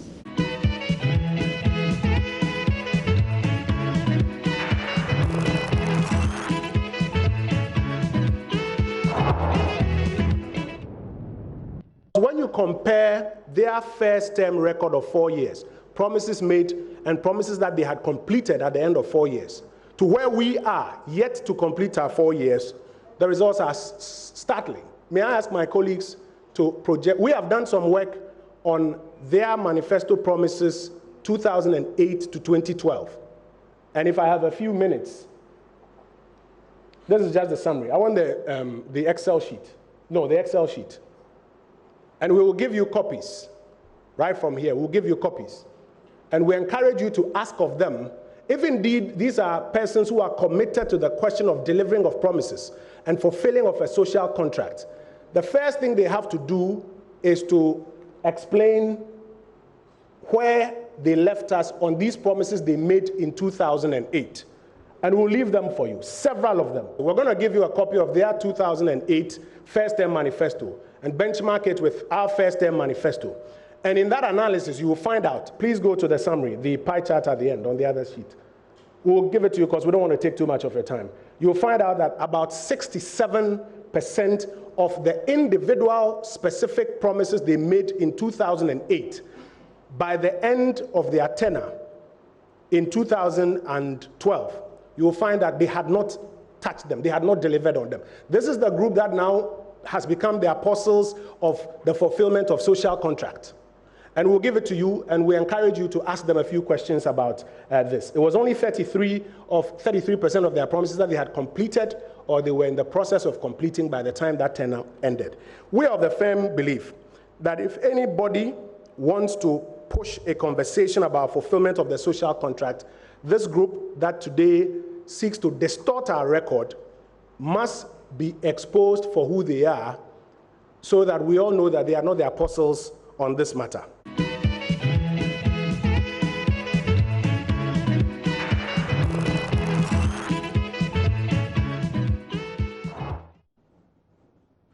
You're welcome back. Start with, there are a lot of people who are applauding this kind of exercise. Kokubako Jr., who will be on the show, who resumes on the show next week, says that this is the way to go. Rather than trade insults, this is what to do. Let's begin to scrutinize each party and how much of the manifesto promises they have fulfilled. So many people are giving you thumbs up for sitting down to do this kind of work. But Imani, that also did this work, sometime in 2019 says you have been so very stingy in the manner you have gone about scoring the NPP. How do you respond to that? All right, thank you, Samson. Let's have a general overview of what we did. We basically decided to look at the NPP's manifesto. A manifesto is a social contract with the people of the Republic that you seek to govern. You tell them what your visions, your hopes, your aspirations are, and what they should hold you to over a 4-year period. Now, in doing that analysis, we have discovered 631 of such promises. Imani has previously done a similar exercise. It's fair and square for Imani to have its own opinion about what we've done. However, the most important thing is Imani does not disagree with the fact that we have done a useful exercise. As to whether we are stingy or not, it's up to Imani to show us which of the 631 promises that we have highlighted in the manifesto does not exist in the manifesto. That's going to be the basis of this discussion. If Imani agrees with us that there are 631 manifesto promises, because for each of the 631, we have stated a page number. If Imani does not contest that figure, and then the next basis of it will be both Imani and the Minister for Information and the NPP coming to tell us which of these promises they have fulfilled that we have claimed that they have not fulfilled. Because as far as we're concerned, they've only fulfilled 86 out of 631. And even with this 631, we're being extremely, extremely generous to them, because there are about another 86 promises that were made that we have not captured, because they were not captured necessarily in the manifesto. Promises like the 350 schools that was made in 2016 by then communications person for the campaign, Nana Komia, in 2016, rehashed by the General Secretary of the NPP in 2019, John Boydu, that it would be 350 schools. Nothing about it. The president himself said they were going to give 1 chocolate to each Ghanaian child every day. Nothing has been heard about it. You know, Dr. Baumia told us that every Ghanaian will have a bank account, that trotros would have Wi-Fi in them. All of these promises, we haven't added them. The sky trains and all have not been added to the 631. So we will deal with the 631 and deal with the 86. And I would do this by giving you a sectoral overview. We'll start with agriculture, for example, where they made a lot of promises. In the agriculture sector, can the NPP dispute the fact that on page 49 of their manifesto, they said they will modernize agriculture? The question is, has that been done? No, that's a failed promise. Agriculture has not been modernized in the country today, because when you talk about modernizing agriculture, have you seen the mechanization centers? Is it not clearly an issue which is subjective in the manner in which you approach it? Because if you look at the food for jobs, planting for food and jobs. Planting for food and jobs, they have done a lot in that respect. It is up to you now to use your subjective, from your subjective point of view, to analyze and say they have not done enough. Is that not the case? Well, something I would have been grateful if you or any other person could point out to me what they have done substantively under the planting for food and jobs. When you go and take down the names of existing farmers and farmsteads and write that down and sell fertilizer to them, how have you improved their yield? When you've not taken care of the crop losses that these farmers have been suffering over the years, you've not added mechanization to those farmsteads, what have you done for them? What have you done to modernize it? When you talk about modernizing agriculture, it is open. Everybody knows that modernizing agriculture requires machinery and technology to be put in. There's no evidence of that. How would you explain under agriculture the promise on page 50, where I quote, facilitating the provision of community-owned and managed small-scale irrigation facilities across the country, especially in northern Ghana, through the policy of one village, one dam. Samson, you come from northern Ghana. The National Communication Officer of the NDC did a visitation to northern Ghana with your reporters from multimedia and other media houses. And these dams are supposed to help small-scale farmers have access to water for irrigation in the dry season, to give them a sustainable year-long livelihood. In the dry season, the dams were empty, the dams were dry. And the response from the ministry responsible for this was that in the rainy season, the dams will hold water. What is the value of those dams? So the one village, one dam policy on page 50 of the manifesto has been a blatant failure. Again, one village, one dam will be at page 65. No, it's page 50. On page 50 of the NPP's manifesto, if you read page 50 of the NPP's manifesto also, it's there, where it says, facilitating the provision of community-owned and managed small-scale irrigation facilities across the country, especially in northern Ghana, through the policy of one village, one dam. So, it's repeated again on page 65 under the IPEP. Okay. The IPEP initiative. So your measurement to come to the conclusion they have failed to deliver on that project is that they haven't catered for the entire nation, or that these dams are small, those they have done so far are small, or that there is evidence that at least a couple of them have dried up? The promise was every village, one dam. A dam will be provided for every village, especially in northern Ghana. And don't forget, during the campaign season, I was on this network and I challenged and asked them, how many villages exist in northern Ghana?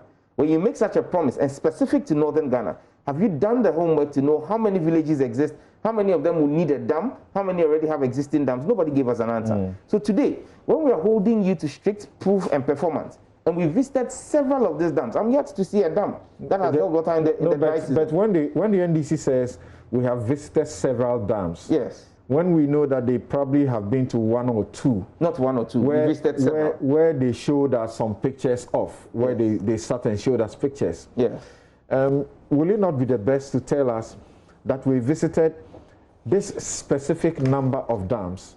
That's information the NDC has put out already. Where the government says it has finished the project, and yet the project is not finished. All the locations all the locations that the National Communication Officer Sami Jemfi visited with cameramen from multimedia and other media houses had been cited as completed dam sites. And that's why the response from the Ministry of Special Initiatives and the Ministry of Agric was that those dams will hold water in the rainy season and not in the dry season.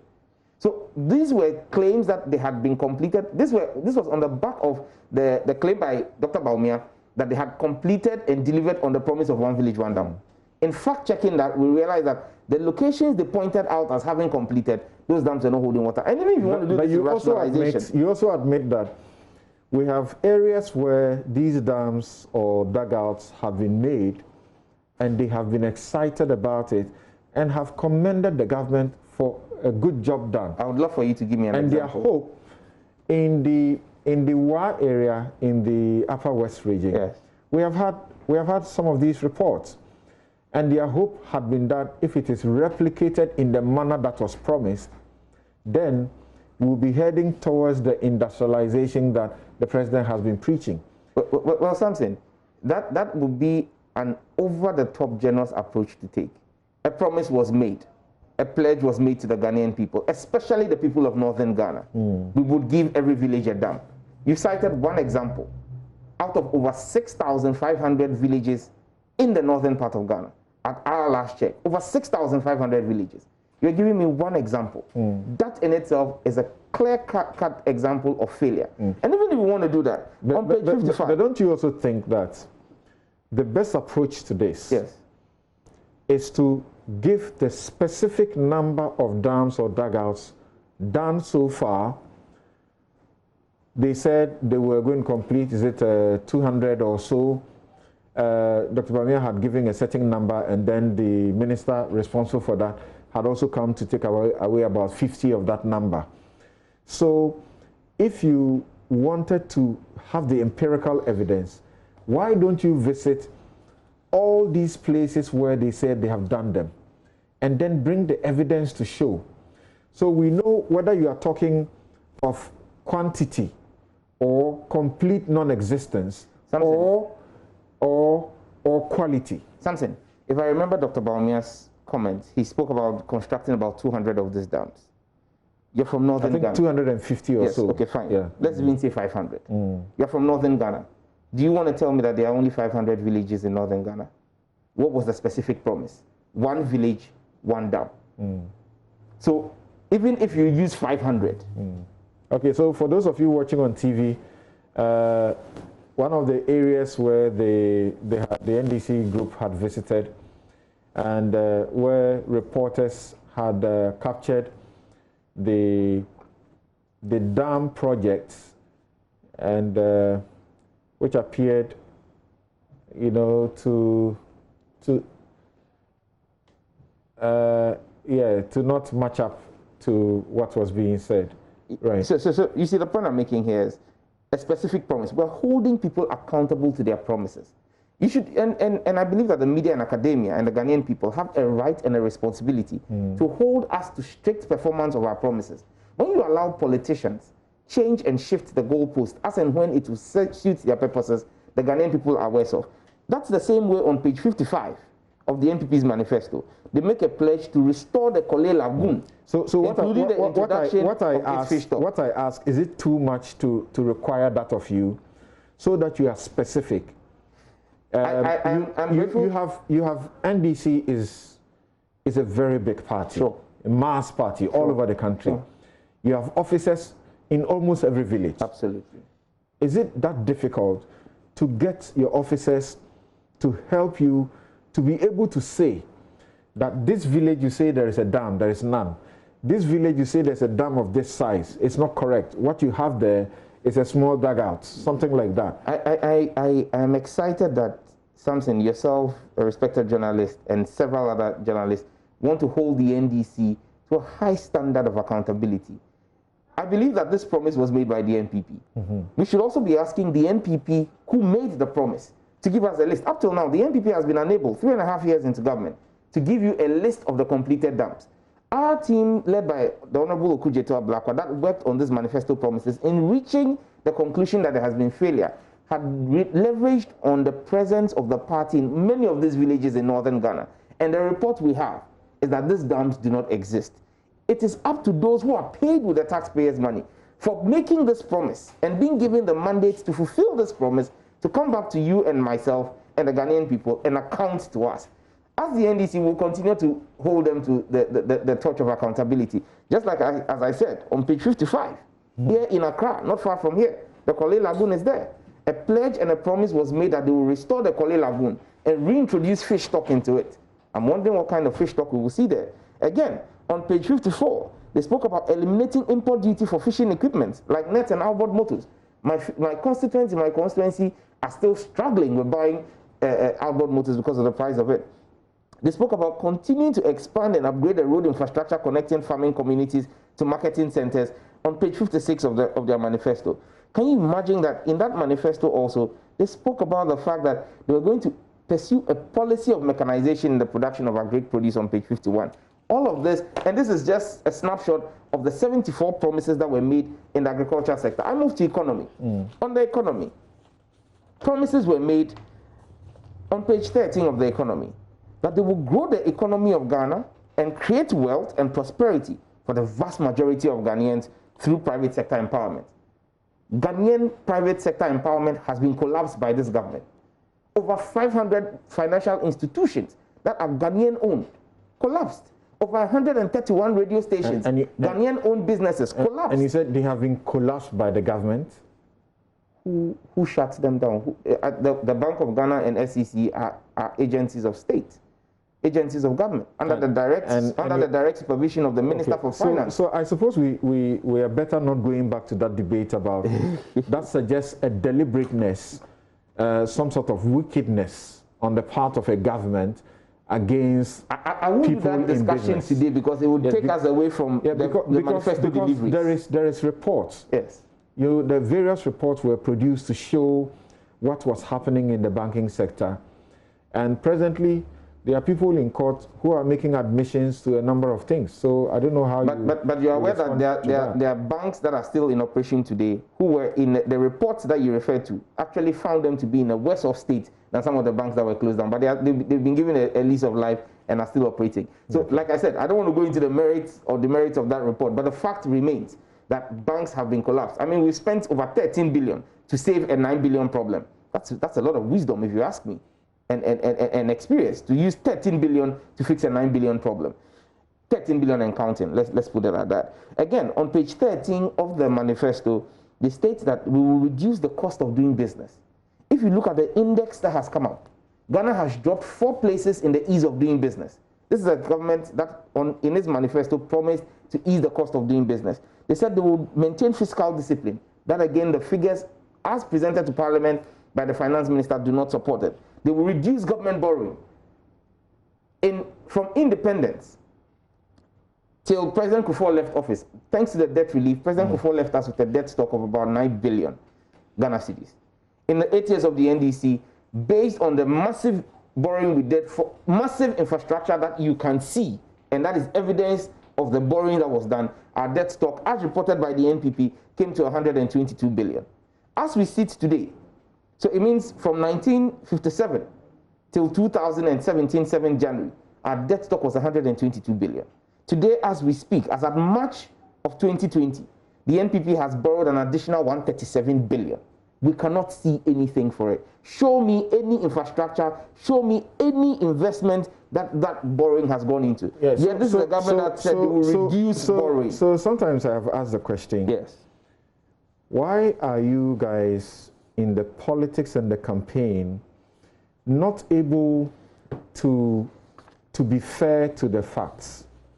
You talk about borrowing that has gone on, and I expect that you being in Parliament will know that you yourselves have voted specifically for these borrowings to go into particular projects, or including to repay or at least pay the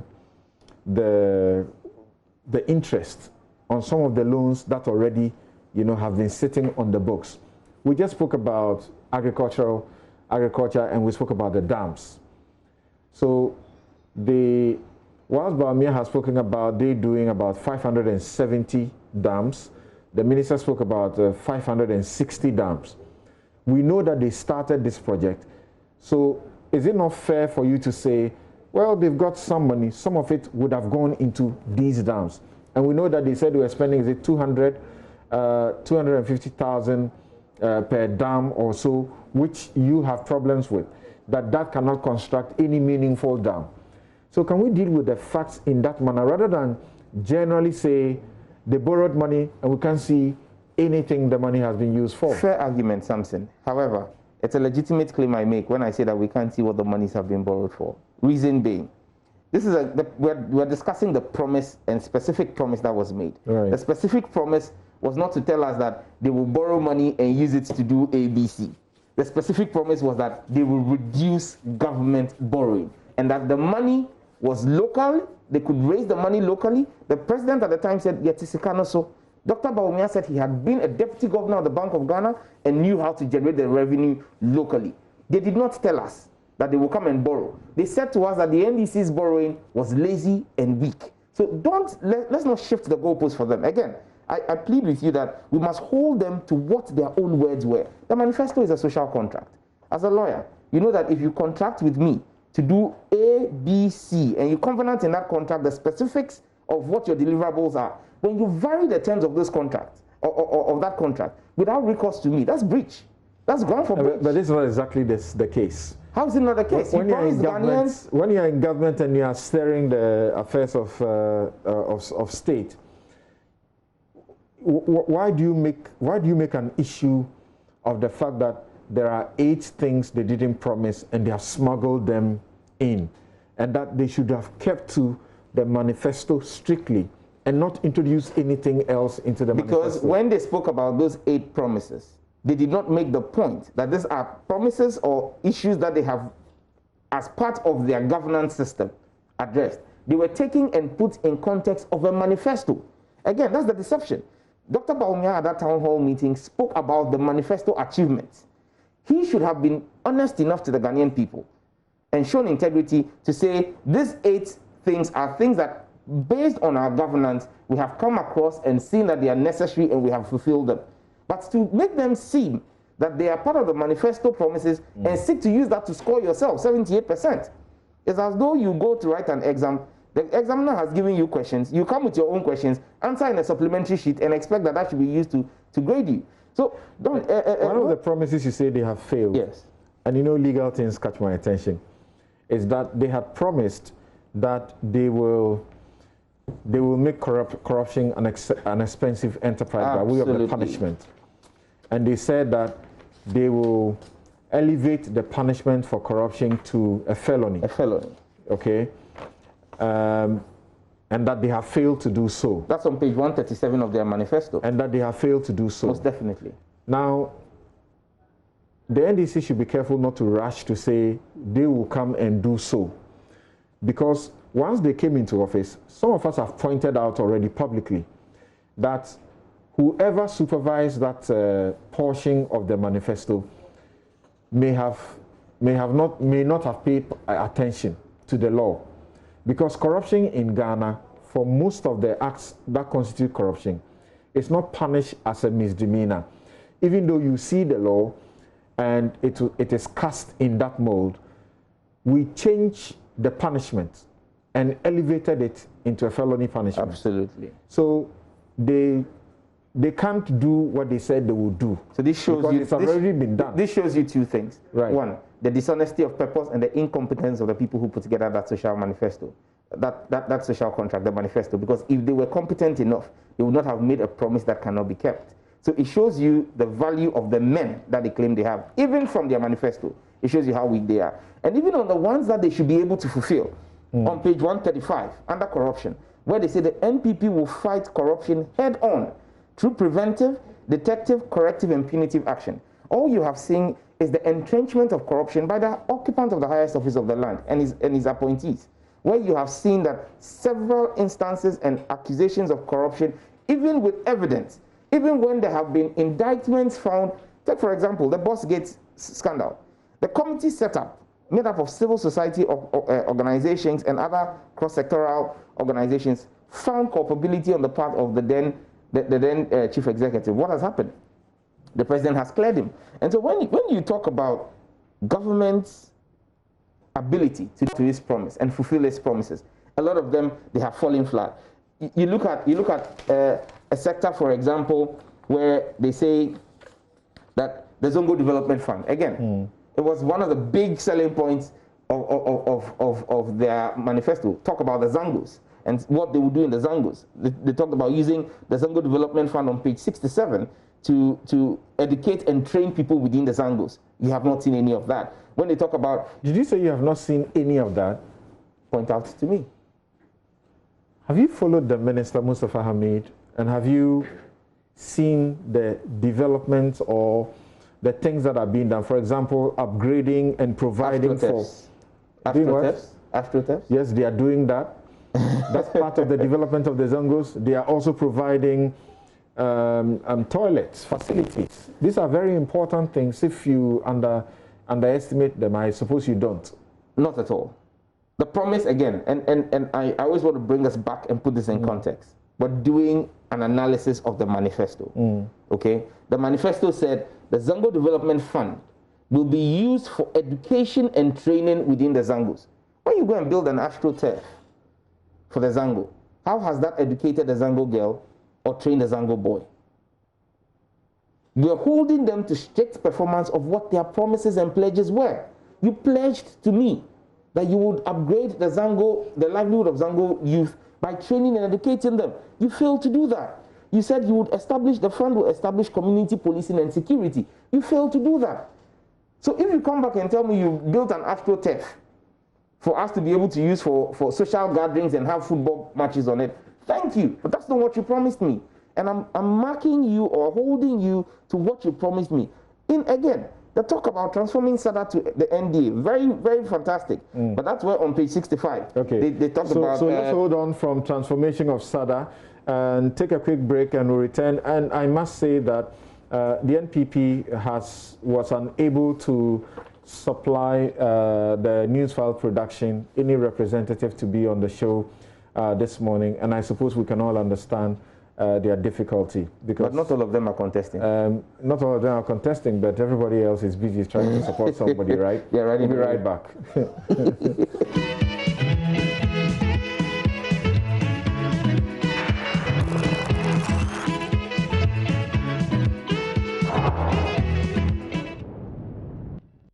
You're welcome back. This is NewsFile. It's your most authoritative news analysis platform, and here on NewsFile, we put Ghana first. And my guest is Samuel Nete George, MP Ningo Pram Pram. And a while ago, I was telling him that I just come to recognize and appreciate when he was contesting the primaries and spoke about manipulation of the vote, the delegates register. I'm now coming to appreciate it because I have come face to face with how the delegates register can be manipulated and completely changed. Some of the people who are suffering it today criticized me at the time heavily, but I mean, it's part of the political expedition. Right. So somebody was saying he doesn't think I'm right about the corruption matter. I'm very right about it, and the point is that in 1965 we amended our law that shows how to punish for a crime. And in that amendment, we elevated corruption offenses from misdemeanor to felony, so that now it's a minimum of 5 years, a maximum of 25 years. So whoever put it in that manifesto of the NPP that they were going to raise it to a felony didn't check the law at the time. And you see, Thank you. Just back on the Zongo Development Fund, I just want to put a few figures out for September 2019 to just put it in perspective. Right. The budgeted amount that was approved was 109 million Ghana cedis, 942, so almost 110 million. What was released was just about 41.3 million. However, what went into capex out of that 41 million was just 7.6 million. A chunk of that money went into emolument and payment of salaries for ministers and staff at the ministry. So it means that when you talk about Zongo development and the development of the Zongos, all you can really speak about is worth 7.6 million. Again, when you look at health, for example, very important area, especially in the times of COVID-19. The NPP made a manifesto promise on page 119 that they were going to upgrade all existing district hospitals where they exist, and where they do not exist, establish one. And that the NPP's aim is for each district to have at least one hospital, a failed promise. On page 149, they said they will build 2 new police hospitals in Sunyani and Bolgatanga. That's right. Construct a new military hospital in Tamale. Failed promises. Again, on page 151 of the NPP's manifesto, 2016 manifesto, they said they will construct 2 new prison service hospitals. One for the southern sector and one for the northern sector. Failed promises. Again, on page 120 of the manifesto, the NPP said they will work with private sector to establish trauma centers along the main highways. Failed promise. Before the first term, the term is over. Yes. Haven't you heard what President Akufo-Addo is talking about? The hospital projects across the country? Something. I know you quite well, and I know that he put a timeline to completing all that. I know you do not appreciate mediocrity. What the president did was an exercise in mediocrity. The president spoke about building 88 hospitals in fact, and his information minister upgraded it to 94 in 1 year. How many months has it been since he made that comment? He says he will do it. What is the procurement process? So why don't you wait until we are there? We are in a year. We're not people who thrive on mediocrity. The Ghanaian people deserve better. If you say you will build in a year, and over 3 months out of that 1 year have lapsed, and you've not even put together a tender document, a tender process would take, if you're going to go by our procurement laws, even if you expedite it, you can't complete it in less than 2 months. Then the time for mobilization, then the time for funding. Where is the funding coming? Funding has to come to Parliament for approvals. The loan agreement. In this day and age, where are you going to find the money? So you see, this is an exercise in mediocrity. You take them on their record in health and say they haven't put up infrastructure, as in buildings, like, President Mahama's time it happened. Yes. But they point you to infrastructure not only being in the brick and mortar. They have done something very transformational. Something like bring ambulances to all constituencies in the country. Something. It's not the first time. It's not the first time we're seeing this. Under the NDC, we over a 4-year period, we acquired over almost 200 ambulances. In one tranche was 161. In another tranche was 55 ambulances. Okay, so buying ambulances is not necessarily the all in all, and it's a good initiative. I would not run away from it, but it's not in the manifesto. We're discussing the manifesto, but again, once we are discussing the manifesto, what did they say in the manifesto? That they will do brick and mortar, build a police hospital, build a military hospital. And if we are to celebrate the NPP for buying 300 ambulances, show me one COVID patient who's been treated in an ambulance. When an ambulance picks you, it drives on a road to a hospital. The NPP made a pledge that all roads leading to health facilities will be upgraded. In their manifesto, failed. The man who built the hospitals, The man who worked on the roads to those hospitals is being vilified and called incompetent. And you who buys an ambulance that will pick a sick patient and drive on the road built by President Mahama to the hospital built by President Mahama, you said President Mahama is incompetent. So this exposes to you the paucity in the argument and the mediocrity in the argument. But you see, something, I'm not just going to engage today in all the things that are wrong. All right. I will use the last minute or two of my time to tell you. You're just a minute more, so point to just one more thing. Because I was going to show you the green book and show you what our record is in this green book. I mean, this green book is life-saving. Okay. But you see, we do not end there. Despite all of this that has been said. Just a minute, so point to one thing you want to say and then we can close. Yeah. That's why we believe that after scrutinizing the NPP's manifesto, in August our manifesto will be out. Right. But even before our manifesto is out, we are specific that when it comes to healthcare, for example, we will construct 6 new regional hospitals in the newly created regions. We will construct 6 new public universities in the newly created regions. Technical and vocational education will be free. We would set up the construction of 2 international standard infectious disease control centers and 2 international research centers. And look, a wise man, an elderly man in Sunyani last weekend, I was in Sunyani at this time last weekend, he said something to me. You're a hunter, and I'm sure you're a village boy, you understand this. A hunter who is going hunting has 2 dogs. One is called Ayebida, because he has always gone and caught a hare and brought it. One says Nyamebeye, because nobody knows whether it will happen. Okay. Going into this election, we're talking about the track record. President John Ayebida Mahama versus President Nana Adodankwa Nyamebechere Ado. Okay. We would go with Ayebida because we want a track record. Thank you very much, Samuel Nete George, MP for Ningo Pram Pram. And thank you to all my guests who came in earlier, Dr. John Amoesi, Dominic Ayine, and Ace Ankuma. And there's been a lot of messages for the education and the recommendations given by Ace and Dominic, and Dr. John Amoesi to the expositions that you gave. Thank you all so very much.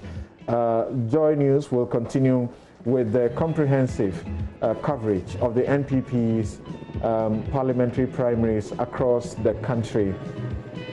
I'm Samson Ladia Yanini, and today my outfit is by Woodin, Le Créateur.